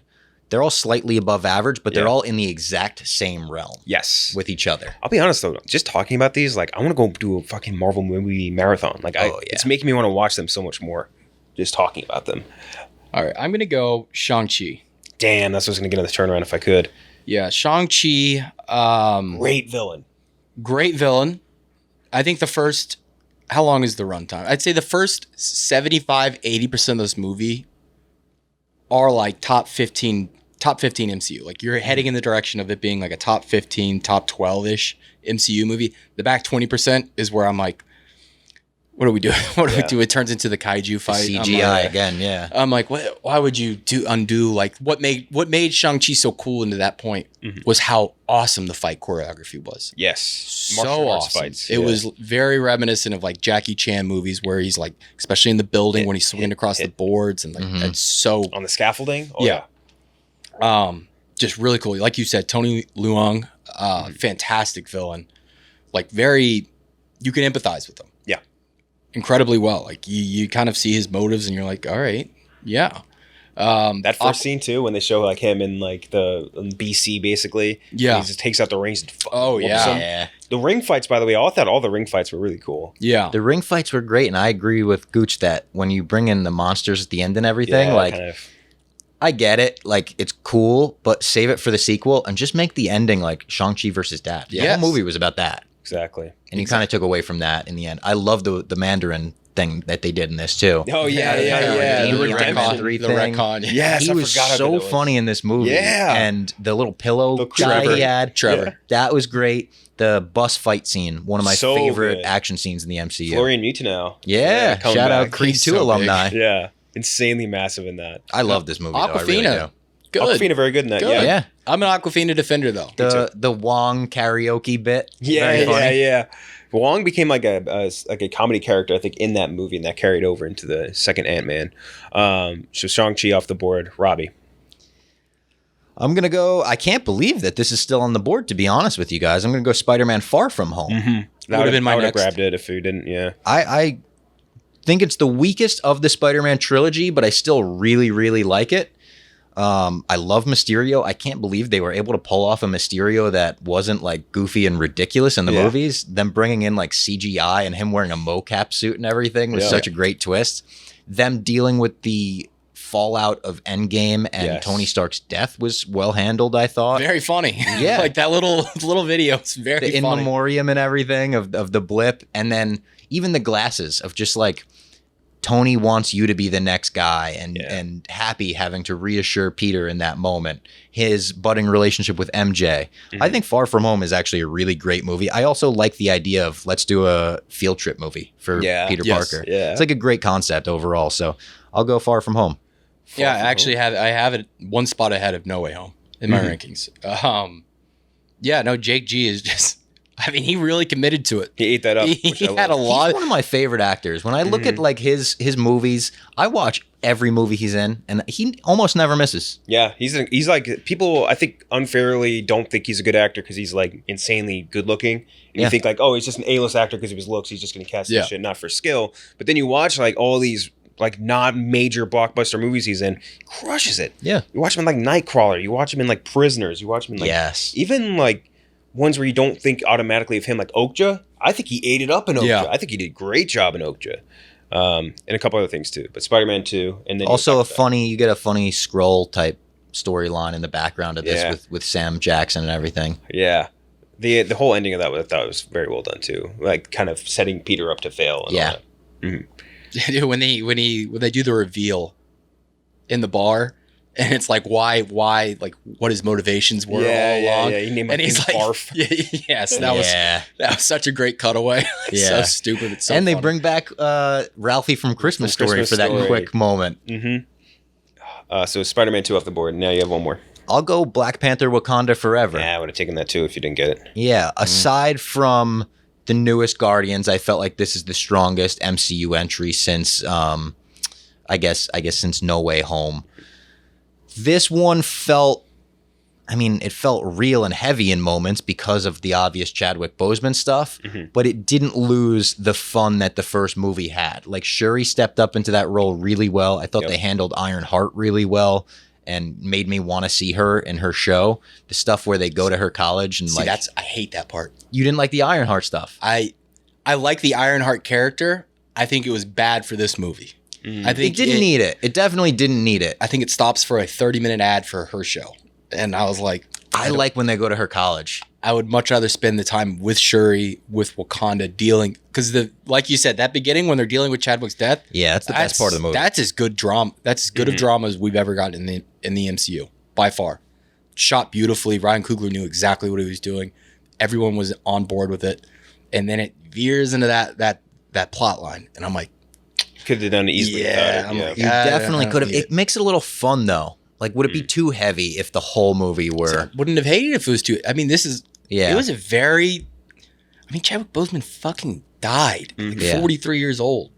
I love the way they ended it too. The post credit scene with the kid is. Oh yeah. That's one of the most powerful, emotional. Like, I was bawling in the theater when that hit. Your take, right, Kid Jack, was that Lupita. Lupita should have been new Black Panther, I- without a doubt. I wouldn't have hated that. I think she's the much stronger character for that takeover than Lolita Wright. I think she was great in the role of like a sidekick, spunky genius, whatever. But like her in the role of Black Panther just makes no sense to me. Lupita would have been perfect. I liked the way they did Shuri as Black Panther. They made it feel earned in the movie, in my eyes, at least, when they recreated the flower finally. That was really cool. Yeah, that was Yeah. awesome. I also like Namor was a really cool villain too. Very cool. He was cool. Without, we haven't even mentioned him, but like the Atlantis, when they go down to that, like very cool environment. I like the way they settled it with Namor in the end. The fight with him in the end was sick when she rips the wings off his feet. Yeah. That was crazy. So yeah, I'll go Wakanda Forever. Wakanda forever. Gooch, you're up. You could also, before I head to my next pick, you could tell they really regretted killing off Killmonger. Yeah. You could tell they were like, I liked his scene in this though. That was I did like his scene, but you could tell well they done. really kind of wanted him to just be alive and be in that movie. Yeah. I think that would have saved him a lot of hassle. I almost wish, I don't love when they just bring back characters out of nowhere and like don't explain or like make up some bullshit reason on how they survived. Wouldn't have hated it there. Oh, you could totally get away with it with I Killmonger. wouldn't have hated them He doing fell that. into the water the same way Chadwick did, exactly. right? Like, I kind of would have liked if they were just like, he's alive. I mean, they also did Atlantis in this movie. They could have been like, he fucking streamed down the river. And, oh, see, you should have been the writer. Like Tyler Rake and Tyler Rake lives. Killmonger lives. Yeah. Um, Zero. All right, I'm up. Okay, should I go phase 4 again? I don't know if I want to dip back into phase 4. But I'll do it. I'm going to go Doctor Strange in the Multiverse of Madness. A very polarizing movie, but I think when it is the Sam Raimi movie, it's awesome. Like, which is about 75% of this movie. And it has a lot of the same issues that Wakanda Forever had for me, where we're heading into setting up other stuff. Setting up stuff I don't give a fuck about at this point. Just wait till we get there. You can tease it, which I think is where Marvel is very strong in the early phases where they didn't stop to do ads, but they would just tease it in the background. You go, oh, I want to see that character some more. You didn't need to give me 20 minutes of them. Just give me 3 or 4 minutes of them. And I'll be like, I'm excited to see them in the future. They did that with America Chavez in this movie, where I was like, she's a little too involved here. I agree. A little too involved. But I wish there had been more multiversal traveling. Yes. More traveling. More madness, right? More madness. Way more madness. But when you get into the Sam Raimi stuff, when he's fucking fighting with musical notes. That was really cool. Amazing. That was awesome. When he's going wacky off the walls, the horror inside of it, I loved that he fucking killed all those stupid cameos. Because you know they asked him to do it. And you know Sam Raimi sat down and he was like, I don't want to do these fucking cameos. Yep. I don't want to put all these stupid brutally murdering them too. He's like, you know what I'm going to do? I'm going to So fucking brutal. slaughter them. I'm going to the most horrific deaths you've ever seen. Mouth scene. The mouth scene was with like so you see good. his skull coming out of his brain, like Turning John Krasinski's head ass into spaghetti. Yep. Snapping Patrick Stewart's neck. Like, good that Lord. was crazy. Her coming up through the puddles on the floor. Where her bones are all like breaking out of it. Yes, like all of that stuff. Like I said, the Raimi stuff where you can feel him. I think it's awesome. Yeah, I It's agree. The other stuff where I'm like, what the fuck is going on here? Yeah. Especially maybe the worst post-credit scenes in I don't all remember of what they were. What were they? One was The the first Pizza one is- Papa with Pizza Bruce Papa, Campbell. yeah. Yeah, beats. Actually, that one was good. The first one, I should just say the first one was awful. So, at the very end, they show his third eye awakening, Yeah. and he's like, what the fuck? And you're going like, Charlie. and then you immediately jump into the Yeah. post-credit scene, and he's like, oh, everything's fine. Yeah. Everything's fine. I'm He's dealing got with control it. of it now. I got control of it now. Yeah. And Charlize Theron shows up, and you're like, who the fuck is that? There's her. Yeah, there's Charlize Theron. I don't know if this is true, but it was rumored that in the original like post credits, it was going to be Rachel McAdams. In the multiverse, she was that character somehow, the Enchantress or whatever. But then they changed this to Charlize Theron. What could have worked with that? She's like the sorcerer supreme of the dark realm where Dormammu lives or something. Gotcha. Or Mamu. Yeah, so like I said, Doctor Strange, Multiverse of Madness has its issues without a doubt. But I think when it is cooking, I think it's really, really cooking. I agree. For my back-to-back, I'll start with Avengers Age of Ultron. Again, like we were saying before, I think that this movie gets an undue level of shit because, number one, it's not the first Avengers movie, which was iconic. Not if you... a lot of it is because it was the start, and it was the first time we'd ever seen anything like that. And then that's followed up immediately by the Avengers Infinity War, which is like and Civil War right in that period too, both of which are giant monumental events. And this is just kind of like the Avengers fighting a robot, which like it's just tough for the scale. But if you like remove the stuff, like if you watch the movie in a bubble, I still think there's so much to really like about this movie. I really like the entire fight scene with them versus the other robots. I like the Ultron rise to power, like him first like awakening or whatever and consuming Jarvis and Jarvis coming back later and like all that shit. That was really cool. The scene with like they all go to lift up the hammer. And I was gonna say, them sitting around drinking, just seeing like the Avengers hanging out was one of the coolest things. What a payoff too. Yeah. For the end-game payoff was so nudge. fucking perfect. God, that's so good. There's I think a lot of really good things about this, and I think a lot of it too. I mentioned before, I love James Spader as Ultron, like him singing no strings, like, and I think the back and forth between him and Vision was so cool. Yeah, when in like the forest. Yeah, I forget the exact line, but it was so good. I got to rewatch that too.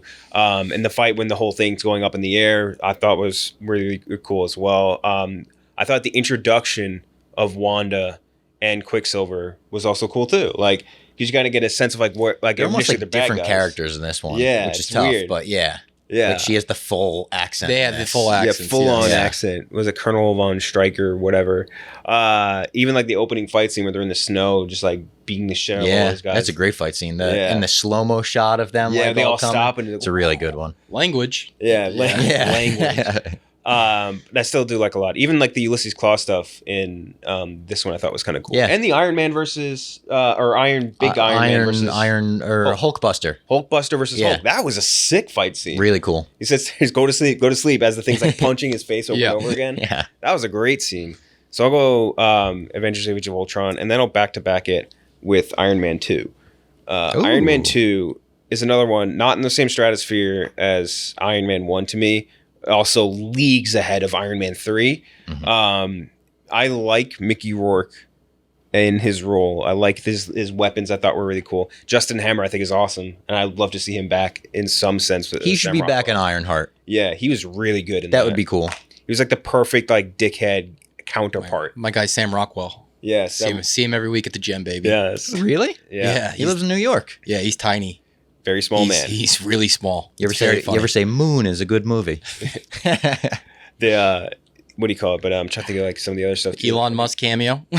Elon Musk Oh, that's cameo, right, yeah, on the yeah. racetrack. The racetrack fight scene also I thought was really cool. I'll be honest. Iron Man 2 would have been my next pick. I'm a heavy Iron Man 2 defender. The briefcase suit is Briefcase sick. suit was really cool. Yeah. And their final fight scene, right, where they're fighting all like the army robots that they built. Yeah. Was also pretty cool too. First appearance of Iron Patriot, right? Yes. Yeah. And I like how they handled it too. The recast. Oh, He's like, I'm so here. good. It's me. Deal with it.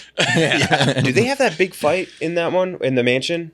Iron Man and Yeah. Yeah. Don't when they? he's drunk, right? Yeah. Mhm. That was a cool scene too. Yeah. I forget what they had a good soundtrack playing during that too. When he's like slamming some stuff through it. AC/DC. Yeah. Also a great scene. Like any scene where it's just Tony Stark building something is cool, but when he Yeah. builds the reactor thing, it's Yeah. awesome. It's in there, just something about it is very cool. So Iron Man 2 for me, and Avengers Age of Ultron. Gooch. Foxy, this is where it starts to really fall off Yes. for me. Because what's left on the board isn't great. I think there's some great stuff. I will left on the board. go into the special world. I'm going to take Werewolf by Night Was very before cool. I forget about it. Yeah, just such a unique project for the MCU. Something that I'd rather them do these specials, because I also really enjoyed the Christmas special. Yeah. I'd rather them do these 50-minute to an hour-long specials versus these stretched-out series. Because I feel like a lot of these series, their biggest issue is they're trying to fill runtime that doesn't need to be there. Like the She-Hulk series, I think there is something there. I didn't like it one bit, but I do think there is I something. got laughs out of She-Hulk. So I did can't. I, I yeah. can't. Yeah. I think if you compress that down into, the Daredevil stuff, her dealing with, taking on these powers, I think that becomes a lot more interesting versus you stretch it out into some very unfunny courtroom stuff. Yeah. And gender jokes. Like, I just don't think it worked very well for me. But yeah, I think a lot of these series, if you compress them down, you can get these really unique projects like Werewolf by Night. Directed by a composer, which is wild. Yeah, Michael Oh yeah, Giacchino. Michael Giacchino, one of the best composers out there right now. Definitely one of the gorier projects, and it's just a Black and White was cool. the Cool fight. choice. The choreography is very cool. Yeah, no, I really enjoyed it. Was it Man Thing? Right? Was At the very end, like practical monster? That I was liked really him. cool. Yeah. That was awesome. All right, Werewolf by Night. You get back to back, Robbie. So I'm gonna go with two Christmas shows here. First, I'm gonna go with Hawkeye. Fuck, I wanted Hawkeye in the turn. Shit. Hawkeye, I really, really loved it, enjoyed, man. like way more than I thought I would. Yep. I think the Christmas really aspect is why I liked it Yeah. so it's much. grown on me too. Yeah. really. I think it's maybe the one series that's gotten better. Yeah. Like as I've revisited it, I'm like, this is just very charming. Haley Super Steinfeld, charming. super charming as Kate Bishop. Like a great introduction, great like rookie of the year type character. Yeah. The dog with the pizza. Yeah, So yeah. great. The funny villains, the bros. Hey, bro, come over here, Bros. bro. Yeah. Come Come over here, bro. Blah, blah, blah. Echo was a good introduction villain here. The scene where he's stuck in her apartment and the alarms start going off. So cool. Yelena coming in was unexpected. Yeah. Forgot about that. Wow. Kingpin coming in at the end was also unexpected. Yeah. This show had a lot of great shit, a lot of great montages when they're learning how to like throw quarters to turn the TV off or whatever. Yeah. And then I'll go Guardians of the Galaxy Holiday Special. Yeah. Another one that I loved that they focused on Drax and Mantis. You gave us something that felt important at the end in the half-brother, half-sister thing between Mantis and Peter. And Kevin Bacon, what a guest star for this thing to be in half the whole thing. Did you see his little reference in the newspaper? Yeah. It was like alien abduction, Kevin Bacon shares all. That was great. That got like a big laugh out of the theater to the point where I didn't even hear what was going on in the post-credit scene. But yeah, 2 Christmas shows, but 2 ones that I think Marvel did really well. Like, I can see myself going back to both of these next December. Yeah, for sure. That's a really good pick. Damn, I really wanted Hawkeye. I was like, that's going to be my little steal at the end of it. All right, Hawkeye and Guardian Special. Gooch? Back up. See, this is where we're back down into the dog shit. Yeah. Not the dog shit. We're getting down in the dump We're not stuff. quite there yet because there's still stuff that I like in these movies, but I'm going to go Iron Man 3. I hate Iron Man. Wow, yeah, I wouldn't have hate taken that. movie. Listen, you give me Tony Stark, it's hard for me not to enjoy it. I do. I like it. I like the suits. I like the fight, like seeing all the suits fight all at once. Oh, like, the final fight scene's sick. I'll give you that. Yeah, until fucking Iron Legion? Gwyneth Paltrow punches shit with magma fist. Yeah, that's meh. But when the Igor suit comes in, like the Hunchback suit and everything, that's pretty I awesome. like him dealing with like the PTSD from like Age of Ultron. Like I'm like, oh, this is like interesting. Like I like that he actually has to deal with like, yeah, I bet you would have a fucking mental breakdown, like or not Age of Ultron from the Avengers movie when he flies the fucking nuke through the wormhole. Yeah, like yeah, no, you probably would be a little fucked after that. Yeah. So I like it. The kid, Ty Simpkins, right? Yeah. Ty Simpkins. The kid is... ooh. Him showing up in that The funeral. fact that he got to show... I was just about to say, the fact that he got to show up in the funeral is... It's so funny because everyone was like, who the fuck is Everyone that? had the same exact Everyone was reaction. like, who is that fuck kid? is that? Yeah. That was really funny. I forgot about that. So Iron Man 3 off the board. He was not my next up, so I'm happy about that. Yeah, no, I probably could have waited, but I'm looking at what I have left and I'm like, yeah. All right, so for my back-to-back, I'll start with Black Widow. Black Widow... I think that the family aspect in Black Widow is super well done. David Harbour was hysterical. Yeah, really I thought good. all the scenes where it was anything like Yelena and Red Star, I guess, and also Rachel Weisz, like anytime they're interacting, it was always funny. Yeah. Lots of laughs. The action was cool. I think the biggest issue of the movie was this, like the villain wasn't cool. Like Villain Wasn't cool. Villain fucking stunk. Yeah. Dunk. It was just kind of like the idea of it should be cool, right? Where it's like sleeper agent, USSR stuff, like that should be cool. Like you watch Americans, any of that shit, like that stuff's awesome. Taskmaster should be cool. Taskmaster should have been way cooler, was not. Her like leader or whatever was a better villain, and that you hated him more for putting all the Black Yeah. Widows through that. Ray Winstone. There's a cool scene in the end where she like breaks her own nose to have no sense of smell or whatever. Yeah, see that stupid fucking smell thing. Like, that was so. Oh, you didn't dumb. like I that? kinda thought it was I cool. liked the No. twist of her breaking her nose and shoving it in his face. Yeah. I just hated that. I really didn't like that. This movie would have benefited so much more if it came out after Civil War. Yeah. Yeah, The that timing too. of this hurt a lot. Yeah. That too. Having this be a movie about a dead character was Yeah. a little tougher in terms of like getting people intrigued. I think the biggest or the best addition to this was Yelena, though. I think she was Yeah. a rock star She's in this great. movie until that final CGI fuck up scene. Weird. How does that make it through the cuts? I got no goddamn Yeah. idea. That fight should also have been cool, and they're falling through the sky. Like that should be awesome. And it's just That's There's- been done in there's- so many video games before too. Like Saints Yes. Row 3 had a level like that. I think Yeah. the Uncharted games had a level like that. it should have been so much better than it was. But there, again, there's still elements of this movie I really liked. A lot of the fight scenes I think were really cool. Yeah, it's not a bad movie. No, I don't think Very by any watchable. stretch. But a lot of good, and also cool post credit. I think with Yelena at the grave. Oh yeah, Oh, yeah, that that stuff. was good. Not that really counts towards the quality of the movie, I guess.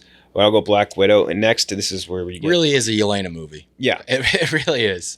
yeah, which I don't mind because they're setting her up for her future, and there is no future for Black Widow. So, I'll back to back it with it gets tricky too. Fuck. I know. Now you gotta defend. Yeah, I don't even think you gotta defend. If you want to just take these and just say why you have it over the other ones. I'll do Thor: Love and Thunder. I'll get Thor: Love and Thunder here. I think I don't hate this movie. yeah, I don't despise it by any means either. I definitely liked it less over time. Like when I first watched it, I was like, oh, that was fun. And then I rewatched it on Disney Plus. I'm like, I don't like this as much. And especially after seeing, and we talked about this before in LCB, like Taika's whole press tour made me like it less too. Just him like being so not giving a shit at all about the movie kind of frustrated me. Came off like just a major asshole. Yeah. But I do like a lot about this movie. I think the humor in it is as good as about almost anything in here. At points, it's very funny, and then it's so weird. At undercut. points, and then it's like at other points, it's like this joke wasn't funny at all. I think there's a lot of moments where it's either that the joke would be good if it wasn't undercutting somebody saying they have cancer, or like something along those lines, or reversing it, where it's like, hey, here's a really good joke. Also, by the way, I have cancer. It's like, those parts of it were rough. I think the whole scene where they go to the gods and like Russell Crowe, so funny in this, I thought. Hysterical. Amazing in this movie. And a lot of the other scenes, like the little tiny gags that went back and forth. Like, I think Thor with the axe relationship subplot was funny. Yep. The entirety of like ex-girlfriend. Yeah. And the whole beginning with like seeing the new Asgard stuff, I thought was really cool. Tessa Thompson I thought was really solid in it. I do like a lot about this movie. I've just soured on it a bit over time. But yeah, like a lot of it. The scene where they showed Thor getting into shape too was also very funny. Yes. Yeah, I like that a lot. His training tattoos. montage. His Loki tattoos. Yeah. His training montage was really good. Gooch, you're back up. I also appreciate, I don't know if you guys like them just immediately removing the Guardians from the movie. And we were talking about that. That part, yeah, that was annoying. Where it was like the MCU clearly wanted to set that thing up, like, oh, Guardians and Asgardians teaming up for the next movies. And James Gunn and Taika Waititi were both like, no. And they both have publicly come out and said, like, James Gunn was like, yeah, no, if my movie had come out first, would have gotten rid of them too. Yeah. Like, would have split that up. Because, like, they're like, no, this is not what we're doing. We're not doing this. Too, which sucks, because, like, they meshed so well. Such good chemistry in They did, but it's like... That's not their character. Like Taika's character is Thor. Like they're not writing an Avengers movie. They're writing what they know. They know these characters. They're not going out of their way to introduce new ones. They're seen in the end of Endgame where like he's like, "You're in charge." Yeah, you're in charge. And like, and then they're back and forth, Chris Pratt and Hemsworth. It's very funny. Gooch, you're up. Sorry, just got a weird text. Jesus Christ. How do I defend any of these? There's some good stuff on there. There's like a couple left that I hope I get, but then it's gonna get really hard. Really quickly, it's gonna get hard. Thor. I'll go Thor. Wow. You're going with the first Thor? Wow. I'll go with the first Thor. That's fourth to last on my list. That's one of the ones I would not have defended. Well, Love and Thunder was third to last, so okay. Thor is what I'm gonna go with, just because Thor's cool. I mean, Thor at the end. I like the hammer. He's cool. He's hot. It's so down. I know. Natalie it's so Portman. Boring. All right, hear me out. Natalie Portman, hot. Kat Dennings, hot. Yeah, fact. There's okay. Dutch angle of them. You know what? You're convincing me. All right, there we go. That's all I need to say. There's my defense of the movie. There's your defense of Thor. Oh, you get back to back, Robbie. I think I'm going to go with two shows. I think both of these shows are pretty decent, to be honest. I'll go Moon Knight first. Moon Knight, I think, had a hot start and it fell off pretty quickly. I agree. Moon Knight kind of fizzled out, but it, I didn't like the voice he was doing. I'll be the honest. British voice? I really hated that. Oh, I didn't mind the British voice. He was my favorite of the personalities, the British guy. But I thought Moon Knight was watchable. Another one that, like WandaVision, at least kept me hooked week to week in terms of like, what's going on? Weirdness. Yeah. So I appreciated what they went for there. I love the post-credit scene in that, which again, it doesn't add to the quality of it much, but just having another personality out there the whole time. Mm-hmm. And then I'm going to go Falcon and the Winter Soldier. There was a lot to like about Falcon and the Winter Soldier for me. I love the way they handled Zemo. Yeah. Bringing him back. Very funny. Funny. Giving him the purple hood finally, having him put that on was cool. I like John Walker in terms of him like smashing someone in the street, cool, and getting blood all over the shield. By the end, they kind of like sputtered out, I guess. Yeah, like they could have done a lot more with John Walker and the actual like, hey everyone, Sam Wilson is Captain America. This is your guy. It felt a little like meh. Yeah. I love what was the guy's name? The original Captain America, like the black Captain America. Yeah, he was really cool. Yeah. Isaac, something Isaac. He was fucking awesome. Yeah. I loved that entire storyline. Yeah. Isaac, Captain America. But yeah, I'll take that. Another show that like, did you guys not like Captain America or Falcon and Winter Soldier? I did. I liked a lot of parts. There was stuff I liked. Isaiah Bradley. it was very at points I don't know, too cliche, like or maybe like or too uninventive, almost or Winter lack of Soldier innovation. Junior. In term, it never made it to that level. Yeah. But it was clearly trying to reach the same Yes. kind of tone. Yes, it was like a knockoff. And shout out, Don Cheadle got nominated for an Emmy for this. That's right, for 2 seconds, for 2 seconds of The airtime, weirdest Emmy nomination of all time. which is weird because Isaiah Bradley could have got, or the guy who played Isaiah Bradley. was incredible. Absolutely. Yeah. I mean, I would have given it to like fucking Zemo or Yeah. Sam or anyone before this. Sharon. Hey, the flashback to some of the Winter Soldier flashbacks were cool too. What's her name? Sharon Carter. Right? Yes. She was in there. She's like the lord of that city, which was cool. The power broker. Yeah, the power broker. That's Which right. she might be a Skrull. That's my theory. Gooch. That would clean things up for our old boy Cap. Yeah. Would. Hey, I didn't fuck your niece. I just Yeah, It's that's an alien. us Cap fans She's an trying to alien. sweep that one Yeah. under the rug. yeah, that was a little strange. Ooh, buddy, we're down here, aren't we? Now we're down here. Is Captain Marvel off the board? No, Captain it's still Marvel's on not. there. Give me Captain Marvel. Yeah. That's probably the best of what's left. Don't love her rendition, and I still don't blame her for this. Her rendition of the character, I think it was just written completely wrong. Like, she's so rigid. It's just such a rigid performance, and I think they just wrote her that way to be like kind of a hard ass. And I'm like, it doesn't really work. You need to make me like her. You know, give me something to really latch on to. And she just kind of comes off insufferable at points. But the other stuff, like, especially leaning into like the 90s nostalgia, like, I just eat that up. Like, when Nirvana comes on, I love it. When fucking No Doubt comes, like, I love that No Doubt scene when Just a Girl's playing and really cool, yeah. they're So fighting good. in that little arcade and she's carrying around the lunchbox. Awesome. Sam Jackson de-aged. Looks good. Yeah, he does. Surprising. It looks yeah. good. How do you feel about his eye origin? I know that pisses some people off. I didn't love it. Yeah. Well, there was the I origin back to back with the Avenger origin. Yeah. The Avenger In one, the you guys same were so scene. high on that, and I was like, that In the was same lame. scene, yeah. Like, I'm gonna call them the Avengers. Because she was the first Avenger, yeah. I also like Captain Marvel more than most people because of everything you said. It's the 90s nostalgia for me. That It's part the of it was soundtrack. great. Yeah. The fight scene's really cool. I think it was a big problem with villain. Like Jude Law was just like, you're there. Yeah. I can't remember what he did. He was turns on their her, side and was she then not on thinks, their Yeah, she side. thinks she's on the right side, but Yeah. she's really on the wrong side. And there's Yeah. also the lady that is also, is she a villain or is she a good person? I don't remember. She has to like break out of the lady's trance to the Nirvana. Yeah. Okay, so Captain Marvel off the board. I'm gonna go with Mrs. Marvel, the show. I think that was Very very married. Miss Marvel, the show. That was, I think, a very pleasant surprise because, like, I'm like, I'm not really big on the Captain Marvel verse so far, but I thought that the was it Iman Vellani, right? Yeah, we've talked about this. Yeah, she was awesome. She's awesome, I think yeah. she was really, really good. Like the perfect sort of like, and I've talked about this a lot with like the intimate stuff, I guess, but like the smaller scale little superhero. Jersey City superhero. Yeah, Jersey City superhero, and like the fact that Iman Vellani is also like a big Captain Marvel fan in real life, I think plays a lot into that, and getting to kind of play that in the character as well.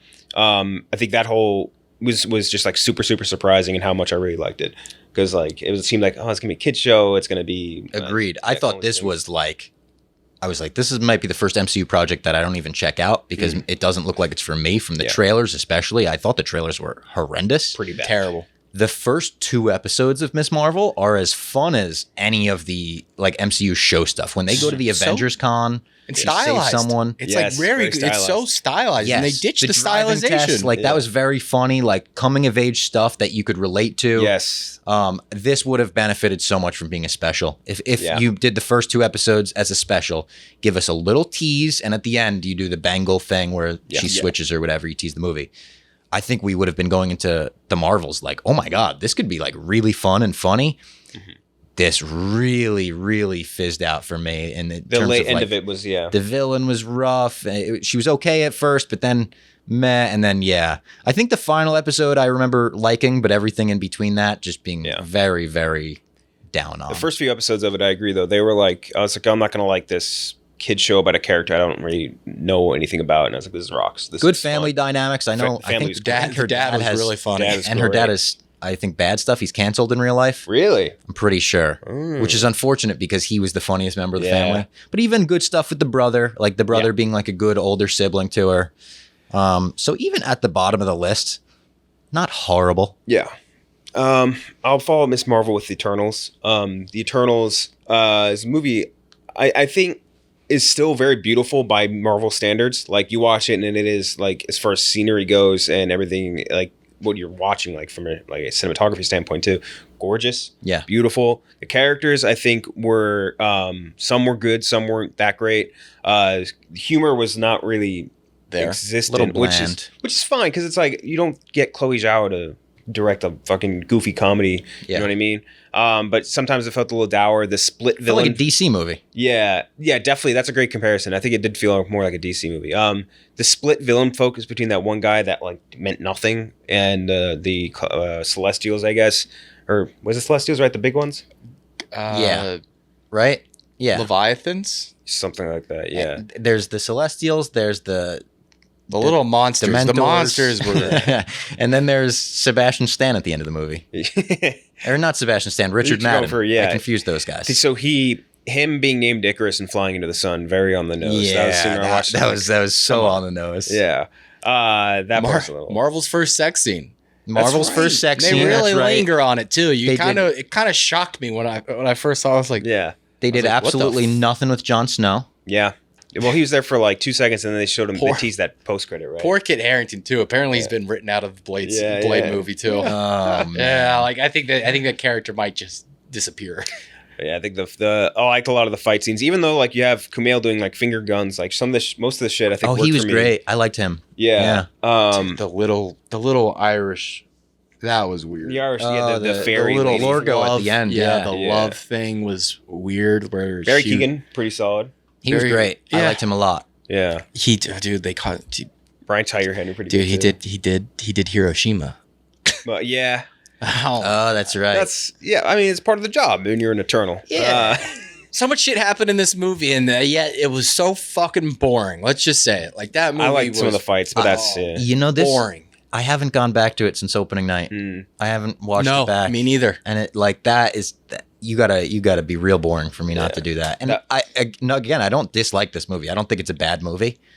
Like I remember leaving and being like, all right, pretty good. But I don't know if I'll ever go back to it. I watched it and I left, and I remember the first thing I thought leaving the screener was like, why was that so long? It was Like, so it felt long, so long. so unbelievably long. Yeah. Also, nobody's addressed that fucking celestial hand in the ocean. Yeah, Still. not Marvel. But other than that, like I like the creation story, like that whole element of like the Eternals, like fostering human growth, I thought was really cool, and like again, just gorgeously shot.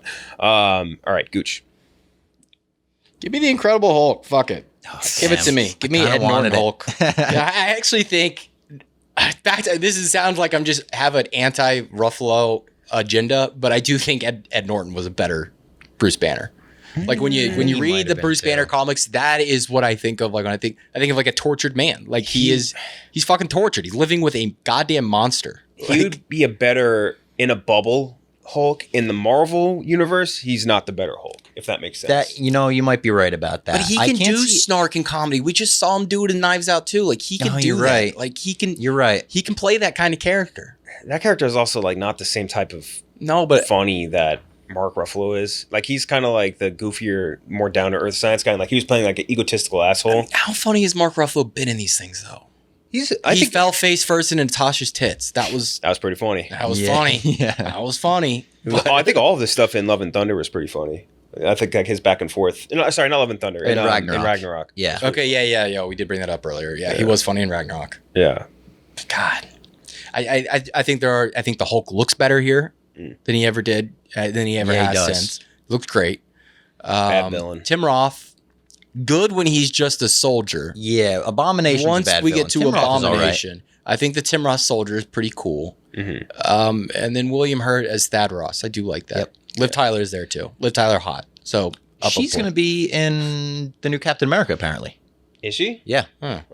Reprising that role, I assume because Betty? her dad's probably going to die. Also, the post credit in that was Iron Man coming out for the first time. One of the most iconic Yeah. ones of we're assembling a team. Yeah, exactly. Oh Damn. yeah, that is that one. Yeah, that was the start of like the real MCU. Yeah. It's tough to say. They came out the same summer, I believe. 2008 summer. 2008, yeah. They were like back to back. I sneakily like Ang Lee's more. Like I don't know if I like it more, but I do like Ang Lee's. the scene where the jump scene is so Yes. cool. The Yeah. scene where like putting him in the foam. I think Nick Nolte was like awesome. It's a great video game too. A great PS2 video game. game. Great yeah. open world. Great roller coaster. Yeah. Down Six at Flags is that? No, down Or at Universal? the Universal in Florida. Oh, we You did. didn't Me go and when you Clem went? saw that, and we looked at it, and we were with Sam Lauderdale, who's a fan of the podcast, and he was like, "Oh, you want to do that?" We were like, "Fuck no, never in a million Big one. years." It's a pretty fun one. It goes upside down and twists you and everything. Yeah, that I can't do. I'm out Oh on yeah. that. I'm Oh, out you're on not a that. roller coaster guy? No. Oh, I okay. threw up on Guardians Guardians. ride. Again, if you're going to Disney anytime soon, Guardians should be the first ride on your list. Guardians will Unbelievable. fuck you up if so you're not a strange how roller coaster the guy. Universal has its own Some Marvel Marvel rides. stuff. Yeah. Robbie, you have back-to-back to end out. All right, I'm going to take Ant-Man and the Wasp Quantumania. Mm-hmm. To be honest, I don't think it deserved to drop as low as Yeah, it I'm did. It not really sure. did, yeah, I I'm not guess sure it's- it did either. Yeah, that's not fair. Definitely not. You know, it's a better movie than The Incredible Hulk. I think it's Yes. a more watchable movie than Eternals. I think it's more fun to watch than Miss Marvel, Captain Marvel. It's our expectations. We were expecting this to be so fucking good Yeah. and kick off the Kang saga, kick off the Kang phase, and it already feels like an afterthought. I saw it twice in theaters, and the second time I did like it more, going in with lower expectations, but that's not a great sign of bar. a movie. Yeah. You know, like that's not a great thing to say It's about good it. humor. The Kang stuff, I genuinely did like for the most part. Yeah. I didn't like how he was pretty easily defeated by Ant-Man in the end. Like, I saw a tweet that said, like, it took the entire Guardians, like, to defeat the High Evolutionary, Yeah. and Ant-Man and his family defeated Kang. Yeah. That is, The like... scale there. I get that you can't do the math on these movies like that, but it just feels a little weird. The flashback stuff with him and Michelle Pfeiffer was by far my favorite stuff in the movie. Yeah. You could have done a lot more with Wasp That's in this a great movie. scene in general. Like, all those scenes were They actually very good. They very clearly roped her out of that They movie. dropped the ball on that, I guess maybe because of her real life opinions. Which would be really fucking stupid if that's why. It would be because Latita Wright has similar opinions, and they didn't she's write her now out of her Black movie. Panther, yeah. You could have taken out so much of the first half of this movie, though. Like, we didn't need Bill Murray playing White Lando. That was the most unnecessary role we've ever had. Really didn't need Michael Douglas there. You Walking kinda around didn't going, know. oh, I got my ants in my ear. Yeah, like there was a lot where you didn't need Xena Warrior Princess, and for some reason Cassie wanting to help them, her saying "fuck my mom" and Earth. I don't care about that anymore. Gosh, there's a lot there. I mean, So yeah, They- did, my it, did it biggest- deserve to drop this much? No, but you know, I that's think what it might gets. be the worst looking Marvel movie. Yeah. There- That part there's was some really scenes bad. that I think look really good too. It seems like some scenes they like when they first get to the quantum realm and they split up, and it's Michael Douglas, Wasp, and Michelle Pfeiffer. That bar was cool. That was like Star Wars. That bar and that forest that they're Okay, yeah. initially looks good, and then it like nosedives. The scene where it's the probability realm, all the Ant-Men like climbing on Oh, top yeah. of each other, looks unbelievably bad. It looks CW bad. Yeah. When the Baskin Robbins one comes out, like I swear you could see feather and green screen around him. That was a lot. So Ant-Man is your first, and what's your last pick?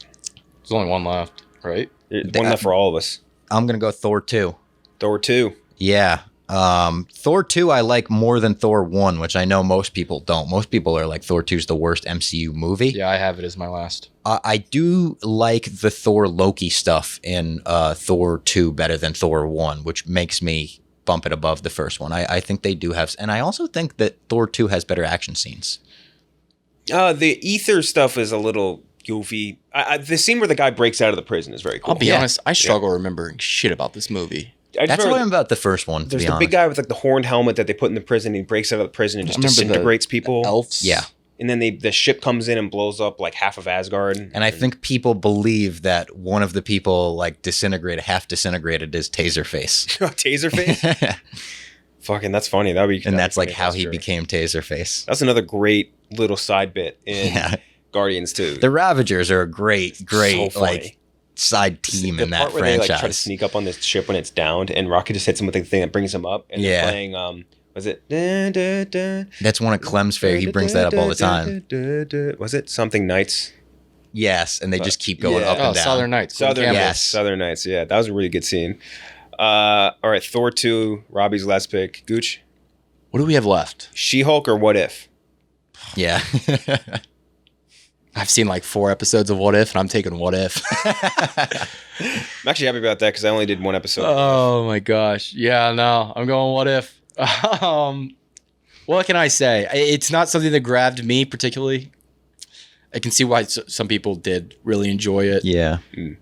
But yeah, none of the stories. There were like 2 episodes that I liked. Yeah, I just didn't really get into it at any point. I will say I really respect them developing their own artistic style with that. Yeah. Like the animation, like I appreciate that Star Wars did their own animation style. Like it's very unique. I like that Marvel did that here. Something I'd like to see them do more of is more animated stuff. They obviously have X-Men 97 coming up. I'd rather see the animated series over the live action series if they can do them well. Especially in the comic book when you world. look at DC, what they're doing. That's Yeah, what I'm I mean, the thinking. DC The animated universe is stuff is amazing. great. so good. And Marvel doesn't have like that Batman the animated series, Justice League Unlimited. They don't have that series. Like it'd be very cool if they could do something there, even if it's not connected to the MCU. Yeah. And which What If really isn't, right? They haven't tied anything I feel like explicitly it's like yet, right? semi-canon, you know what I mean? It's Yeah, like, technically it is canon, but they haven't actually connected anything. Yeah. Yeah. Well, actually, Peggy Carter, but they said it was a different Peggy Carter. That's Exactly. the thing is like they brought in Peggy from What If and claimed she was different because they wanted to kill her off and bring her back in season 2. Exactly. Which it was my biggest issue with What If. I watched all of What If. Me and Clem recapped every episode, and I barely remember most of them at this point. But they didn't take any chances. Like, this is your opportunity to get crazy with it. And there were a few episodes. Like, they had Ultron get all the Infinity Stones and go wild with it. That was awesome. They had Doctor Strange go way into the dark magic. That was awesome. But most of the episodes were just like, what if Captain America were actually Peggy Carter, and he's a girl? And Yeah, that was the first one, right? Yeah, it's and just I Captain remember America, watching but that it's a first one girl. and being like, this Okay. is not. And then it's what if instead of picking up Peter Quill, Yeah, they pick up Black Panther, they pick up T'Challa. Decent thought. Like that's it seems like a cool what if comic. It was kind of bland in the show though, because it was kind of just Peter Quill's story, and you have cooler tech because T'Challa understands tech better than him. So it was more of that. And that season 2, they're going right back to Peggy Carter, Captain Britain, and it's like I think that's enough of that. We did that. Yeah. Yeah. We got enough of that. So yeah. What if again, not bad, but it didn't grab me either. So What If, and then I round out with She-Hulk. I think She-Hulk's better than a decent chunk of some things on here. Like Really?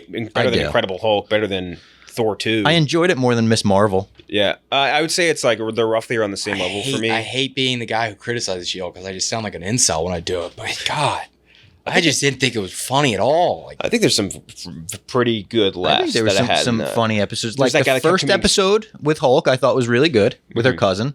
The Daredevil episode, I thought was great. Yeah, And then the finale, I thought was pretty good as well, where they kind of just flip everything. She goes to the MCU. She meets Kevin Feige. I liked that little twist. the writers' room or whatever. Yeah. The scene with the one guy that she was trying to like help that kept killing himself when he wanted to get out of marriage. Yeah. That guy or the side plot I thought was very funny as well. This also like kind of canonized random ass superheroes into the MCU like The Yeah. Boys has. Yeah. Which is Yeah. interesting.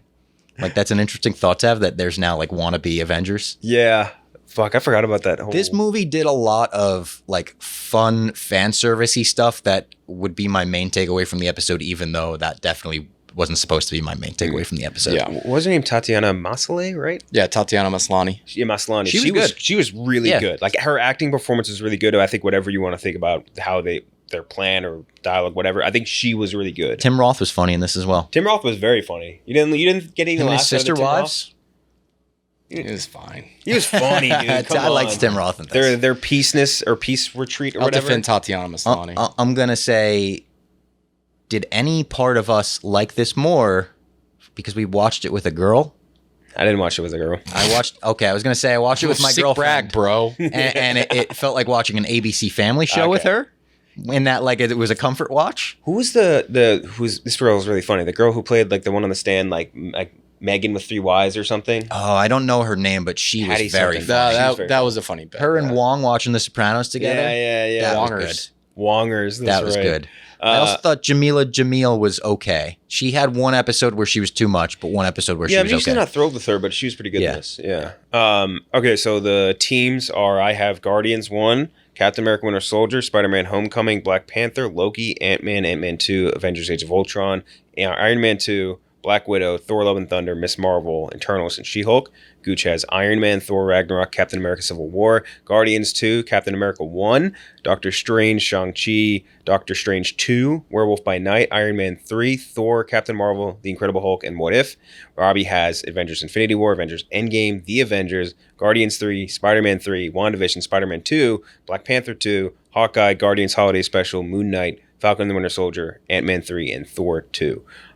It's weird because like when I look at these, I don't see a mega clear winner. You know what I mean? Where like sometimes you draft it and it's like, hey, I drafted with movies I like or whatever else. Like I think anybody could vote for any different direction in this. You know what I mean? Yeah. Because different people have different levels of hits. I got no clue. I think mine. I'm I shocked think it'll by be Robbie. Yeah. I didn't do this on purpose, but I'm shocked by how many recent projects I have in mind. Yeah. You, I think, will win because you have the first 3 Avengers right off the top. Well, there's been a lot more than you realize the last few years because of the shows. Yeah. There's 23 movies and now we're up to what? 42? 42 total projects. And when So you there was look at, 23 like, movies up until Endgame. when people tweet the runtime stuff, that's crazy too. Yeah. Yeah. Like the total runtime up to Endgame was pretty much matched by like 2 years of Disney Plus. Yeah. And that's where, like I said, I think the specials would have done them well if they'd leaned harder into that versus trying to expand all this shit out into like, it's just too much to write for. I'm very curious how Too much to do CG for too. Yeah. Yes. I'm very curious how this is going to end up on the poll. It was fun to draft them. Go back. It was fun. It was like a trip down memory lane with all the Yeah. movies, getting to recap them. It made me want to like I was saying before, like I just want to go and rewatch a bunch of this stuff now. Like a lot of these old, other stuff. Like Shang-Chi, I want to go home and watch. I got to tell you, out of the whole podcast, the thing I'm surprised by the most is your Captain America 1 slander. I'm just not a Dude, Cap 1 guy. he hates Cap 1. I'm not a Cap 1 guy. I think it's extremely corny and out of place versus some of the other Marvel stuff. Crazy. It's like That's Captain America. He's why Cap. they hired the guy who made the Rocketeer to make it. Yeah, but then you have the other guys doing like totally different stuff, and like it's just and like the other Captain America movie is just so much better. Like every other Captain America movie is like light years ahead of this. Sounds like in you my don't opinion. like watching Nazis get punched. I love it. I mean, when Red Skull came back from the Pro-Nazi. dead, Wow. Did we stop there? I'm done doing a podcast with this guy. They're storming out. I was, you know how happy I was when they saw Red Skull and he was just a dead bitch on that mountain. I still will never forget watching that for the first time. My brain literally fucking broke, and there was no way that they would bring back Red Skull. So my brain went, Darth Maul? That was more likely, yeah. I'm trying to think of everything else I can even remember from that movie. There's the train part where Bucky dies, the dumpy Nazi suits with like power armor. That was dumb. They have like Cap electric suit is Dude, awesome they tell him to sit on the sideline and be a pretty boy, a poster boy. And he says, No. fuck that. I'm going to go save my men. Yeah. He runs and saves them out of the prison. He comes back with all of them. He's walking on the ground barefoot. And Oh. She-Hulk has told us that he was fucking at this time, too. Yeah, that's right. I forgot about that whole sequence. That scene though, where they show him be like "Rah Rah USA," that was like a 10-minute scene. It felt like. Of them being like, Stanley's got a good cameo in this one. Stanley does have a good one in this. It was just I dislike that movie a lot. Although I do stands up to bullies even when he's outmatched. No, Exactly. Yeah, that's every Marvel hero that's ever Sorry, I existed. just don't Yeah, like but he's bullies. actually like the little tiny nerd. He doesn't have the He has big my brain. body type. Yes. There's other, I could be a superhero. I mean, Miss with Marvel the did help that. of She was super smaller. steroids. All right, but that's the draft. We'll see you guys in the poll to see what you think of it, and we'll be back on Tuesday with a regular episode.